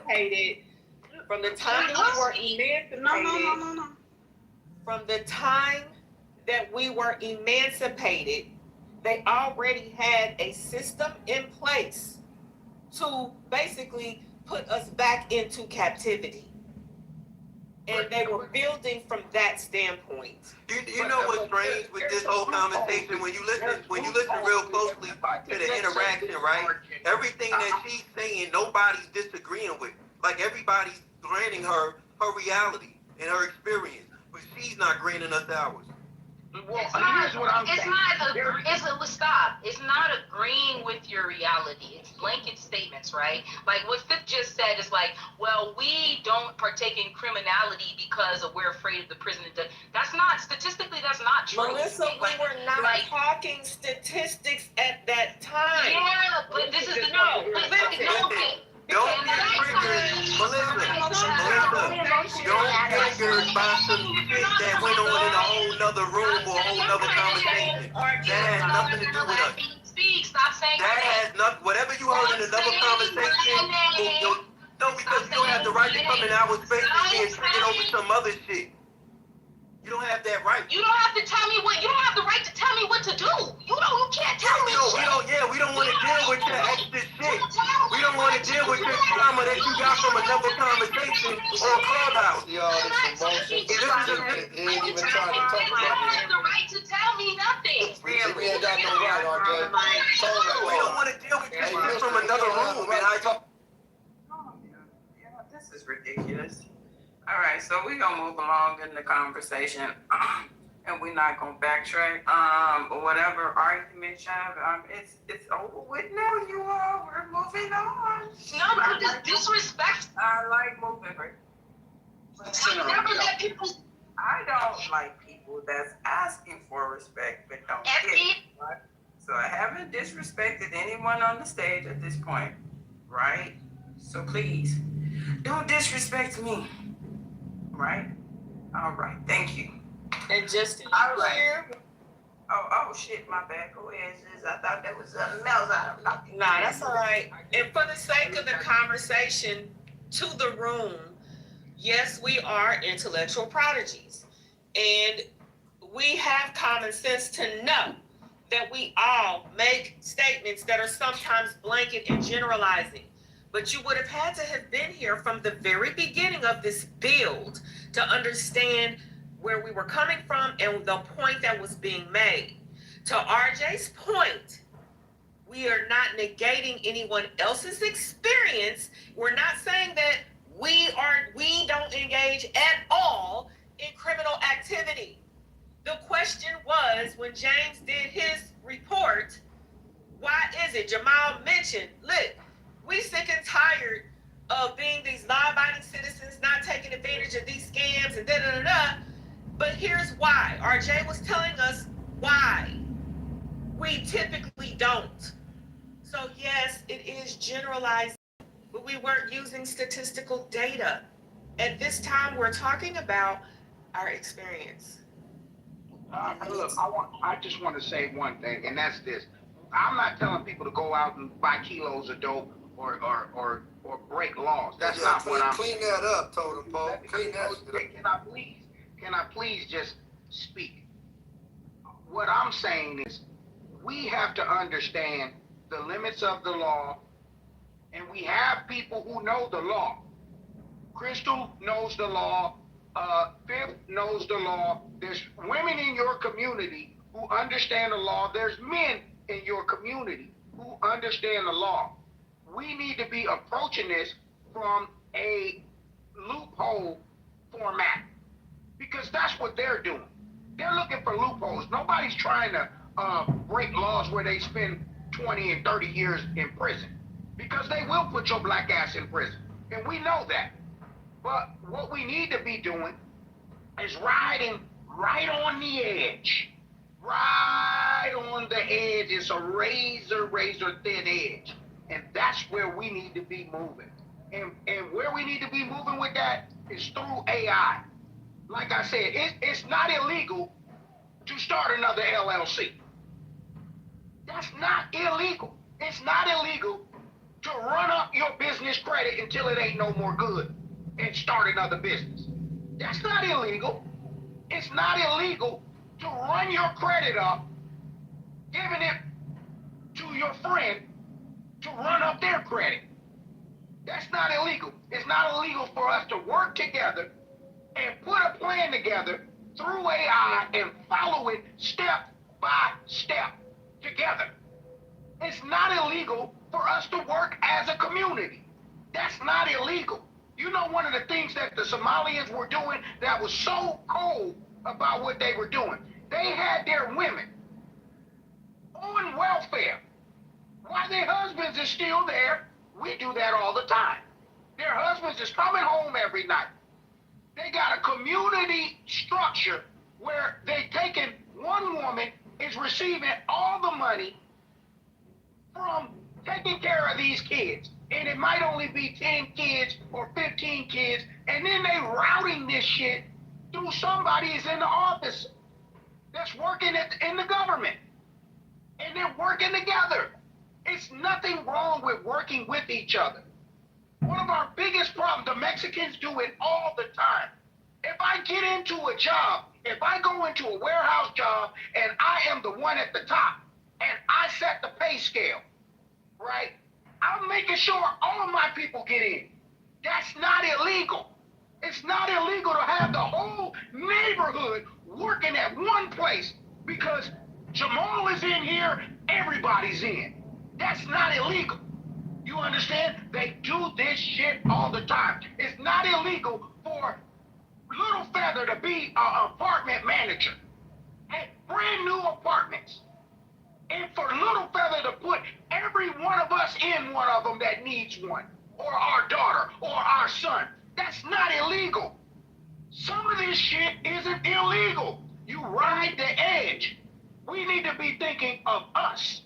And as long as we're arguing about bullshit, we can't move together. It's not illegal to do some of the shit that they're doing. Like I said, run it up. If your credit is good, run it up. Somebody needs to be buying some trucks. You mean to tell me you walking around here with an 800 credit score and you ain't found one nigga with a CDL license to put him in a truck that can make $40,000 a month? That's not illegal. We gotta start working together. Shame on us for not working together. Sitting in here, motherfucker, complaining and crying all day, but we still ain't put together nothing to make money. And then my man says 1 in 1,000. The brother Eugene said 1 in 1,000 might have the hustle to do it. That's crazy. It's not illegal for us to get money together. I land. Well, thankfully, there's a whole lot of people that ain't in this room, black folks, so-called Negroes, doing a whole lot of business, got their credit right, doing a whole lot of good things, and it had to do with the fact of that the systematic reality of black folks, so-called Negroes, and they know who they are, and those that know they're not from that know who they are. And again, the pushback really goes back to this idea, RJ, that was being floated earlier. I'm gonna leave the name out of it for now, so we can just focus on the idea about it's all been the same struggle. We all have had the same struggle as those that have been here for a generation or two, or 2001, or 85, or it's the same exact struggle. It's all been the same. But yeah, we was saying, even though we weren't here in the 60s, we weren't here in the 50s, we weren't here in the 40s and 1930s. We don't have no lineage that was here in 1918, born here, but it was all the same struggle. And the disbursement of the money, y'all getting just as much as we getting. We not getting no extra nothing. Y'all just start up businesses like that we do, and it's the same treatment. This is where the pushback came from, and there will always be a pushback. Today, tomorrow, whoever gets thrown off the stage or not, you're going to bump into it. And there will be a time when these so-called Negroes will go to Congress, and they will have their own, beyond a shadow of a doubt. It's already in place. The foundation is already solid. History won't change who gets what the understanding is. And again, who is the salt of the earth? If America's great, it's for these so-called Negroes is why it is great. Let me give you some words they might not have taught you wherever you were in your lineage before you got here. What makes America great, if America ever has been great, if there's any greatness that comes from America, that empowers America, that makes America different than every other country on this planet Earth. Over this 250-year process, that birthday is coming up July 4th. Those that have been here, what makes this country unique and different and great and special is the so-called Negroes that have been in this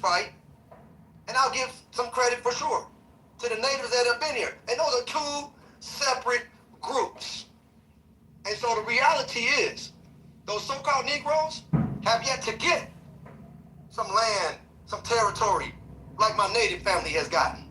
So the biggest issue on this planet, believe it or not, is the lack of justice in North America for these so-called Negroes. The straight out hypocrisy to act like in the name of Jesus or anything else in the Judeo-Christian society and all this talk about justice and have the gall to go to other countries and try to regulate them. And in this country, as my minister said so beautifully, who was the white man he talked to? Y'all seen it. How do you to talk about there's a more wicked country on the planet and asking a sarcastic question than Nigeria, I believe it was. Is there a more corrupt country? And my minister had the courage that one day all black folks, all the planet will come to realize and say, straight out like he said it, like a man with his shoulders back, nice and calmly, yeah, I'm living in one. Talking about the United States of America. And see, there's only a handful of people that will lead the charge on that, even as we move forward. And everybody else will benefit off of that. Because they're the only ones that can look up and tell the world it's like a virgin people. Name taking. Don't try to come over here talking about your culture was taken the same way. You lying. Don't say you lost your name. You lying. Don't say that you lost your language and it was taken from you. You lying. It's not the same, man. So quit trying to force that in with all your emotion and trying to make the shit be the same. It's not the same. So don't try to all of a sudden make it the same when you don't have that story like RJ was talking about. You don't know nothing about going to see your parents and all that stuff that RJ was talking about in this prison industrial complex and the money and the 13th Amendment. That's not your story. So don't act like it is. No different than nobody's going to your country trying to act like they've been through that shit. Your story in your country is what it is. But quit lying and quit trying to steal from God the facts and trying to shut it down and drive it down everybody's throat because you got a lot of emotion, a lot of young emotion. And you didn't live through that shit. 2001 is not the same as 1901. And it's showing in 1801 and 1981 and 1980 is definitely not the same as 1880. Right. And don't even try that shit in 1890. So don't do that and try to get loud and try to silence those individuals that are waking up the facts to you. When it's time to talk about your story, everybody come over there in your room and sit quiet and listen. Damn it, you should really check yourself. All right, getting loud and proud about some shit because you in your feelings. And you know your people wasn't here going through this shit. Thank you, sir. You know, I swear to God, I think some of y'all, when y'all get the mic, it's a sound that come on, like dun dun dun, and an invisible podium. That's it. Y'all turn it. Oh, Pastor King, I don't know who the fuck y'all be channeling for, but God, no. But look though, he's speaking that thing. I like, bro, definitely got a portable podium. Okay. Hey, look, I remember, like now, mind you, I was born 85, like, we talking like 96. Like, bro, I remember drug paraphernalia being on the fucking playground in the morning. that was a normal thing during that epidemic. Like, you tell me what black country had to deal with that? Kids waking up to drug paraphernalia scattered all on the playground repeatedly every single morning from fiends getting high from the night before. Like, what other people dealt with shit like that?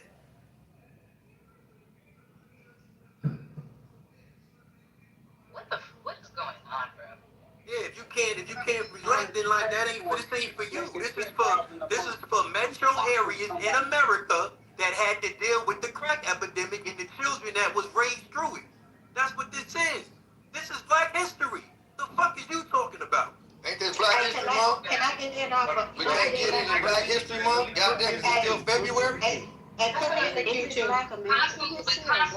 Yes, it's Black American history. Had to go through what we had to go through. It's mental illness. You went through what you had to go through, but most of that is due to the American government putting drugs and guns into the community. Exactly. But, Duh. What country had government put drugs in the community? Can she finish talking, my nigga? Apparently you can't.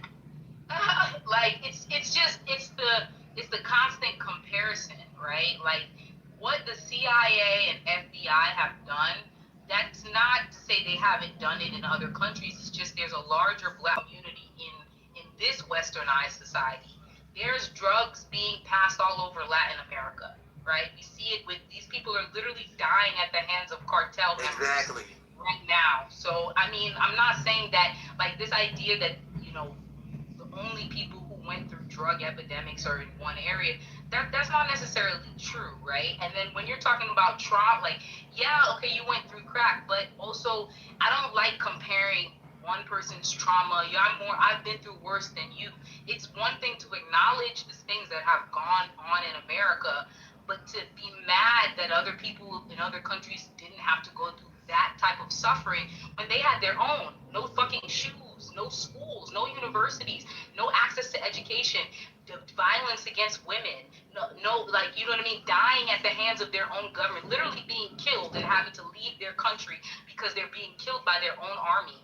Like, there's different types of oppression, and just because the crack era happened, just because slavery happened, these things can be acknowledged. But what I am addressing is the constant comparison. Well, immigrants didn't go through this, and immigrants and at the end of the day, even if you pull immigrants out of America, there's still going to be an agenda influenced by the elite and the European and the Jew against Black Americans. So I like you describing your pain and the things that have happened. There's no issue. The weirdness, and I feel like the psychological trauma is the constant comparison to other blacks. Well, we went through this and you didn't have to go through that, and because there's a lot of things that I can say that other black countries have gone through that Black Americans haven't had the luxury, they haven't had to go through that, right? Electricity problems. But Mel, so it's you just created it's this the weird conversation. constant. You It's just created this the conversation. constant You comparison. created the comparison conversation. Let her land. It's the weird constant comparison, and then when I get in the chat, right, and then I'm trying to address what's being compared to with immigrants, that's what I'm addressing, then the conversation goes back to, well, that's not what we're talking about. It's not an immigrant conversation. We're talking about slavery to prison. Okay, so then you go back and forth with the chat and bringing that shit to the I mean, still, again, no self-control, right? Hey, so, Sis, can I get in after her? Thank you. Sure. Yeah, that's where the Let me get in after Steph. Because the issue is one thing to address the issues that are going on, right? But then, like, the constant bringing up, well, in comparison to immigrants, this. When immigrants, to be honest with you, are not the cause of the slavery to prison pipeline. They're not the cause of the crack epidemic. They're not the cause. Like, I don't understand the constant bringing up. What the fuck? Are you slow? Are you articulately slow? Comparison. Apparently I'm definitely not. Between the two of us, who's slower? It's not me. Just let her land. Now it's just confusing because I get what you're talking about, right? But then if you listen to how he's talking, it's well, we went through this and they didn't go through this. And it's his specific type of rhetoric that I'm like, you're kind of doing it to yourself. You're bringing about more comparison in just the way that you speak when you can acknowledge your own trauma and work on your own trauma and acknowledge your oppressor without dragging other cultures into it that don't really have anything to do with slavery. Okay. All right. Steph, you got it. I appreciate you, Fred. Peace and blessings to the room. You know, it's interesting in having these types of conversations, and I'll try to be very brief. You know, when we who've lived through the crack epidemic and can account for how it impacted our families or, other families, our entire community, we're talking about 30 years later, communities still completely dismantled as a result. This was not a one-time instance in which that happened and now news then moved off the block and now the block is back. The block is not back. Others are in our community owning the small businesses that Black people used to own, right? And so it is a generational thing that has happened in our community. And I think that it seems very dismissive to when we are speaking about our experience to say, oh, well, this happened in other places as well, but we're not in those other places. We're still here on our land.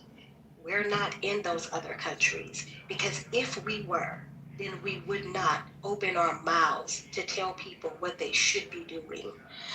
We would not tell them how they should have responded and how they should act and things of that nature. That's just not our nature, that we don't function and operate that way. So I think, again, when we talk about, drugs being another, we had a president of this country actually put drugs in our neighborhood to fund a war. Like, and then we had people in our Congress pass legislation and bills that would then put those people who sold those drugs in prison. Like, listen, the systemic oppression and things that have happened in this country to us, we don't need to compare.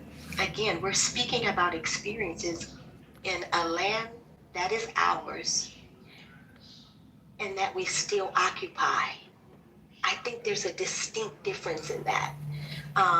And so I think people from other countries, if they have, anything to contribute, it should be in support of our plight, not criticism. I'm done. Okay, thank you for that. Very well stated. So, with that being said, are we okay to move on? Because she pretty much nailed it. Are there any? I'd be willing to. You asked the question to the floor. Can I end my question? I'm sorry, I thought you had finished the question. Thank you. Okay, so Steph stated that immaculately. So if there isn't any pushback to what Steph has just stated, I have a little pushback to it. To what Steph said? I do. Of course you do. Okay, sweet, you got it. Thank you. Because the reality that RJ was trying to articulate, the reality is, and like she said, similar, but I'll push back and show a difference. It's the constant attempt to draw a false equivalency, which we heard on the stage. Sage said it. Mel was doing it. That's what drives this energy that Mel was taking an issue with, and others, and the other guy that was in here earlier, fresh, name was. See,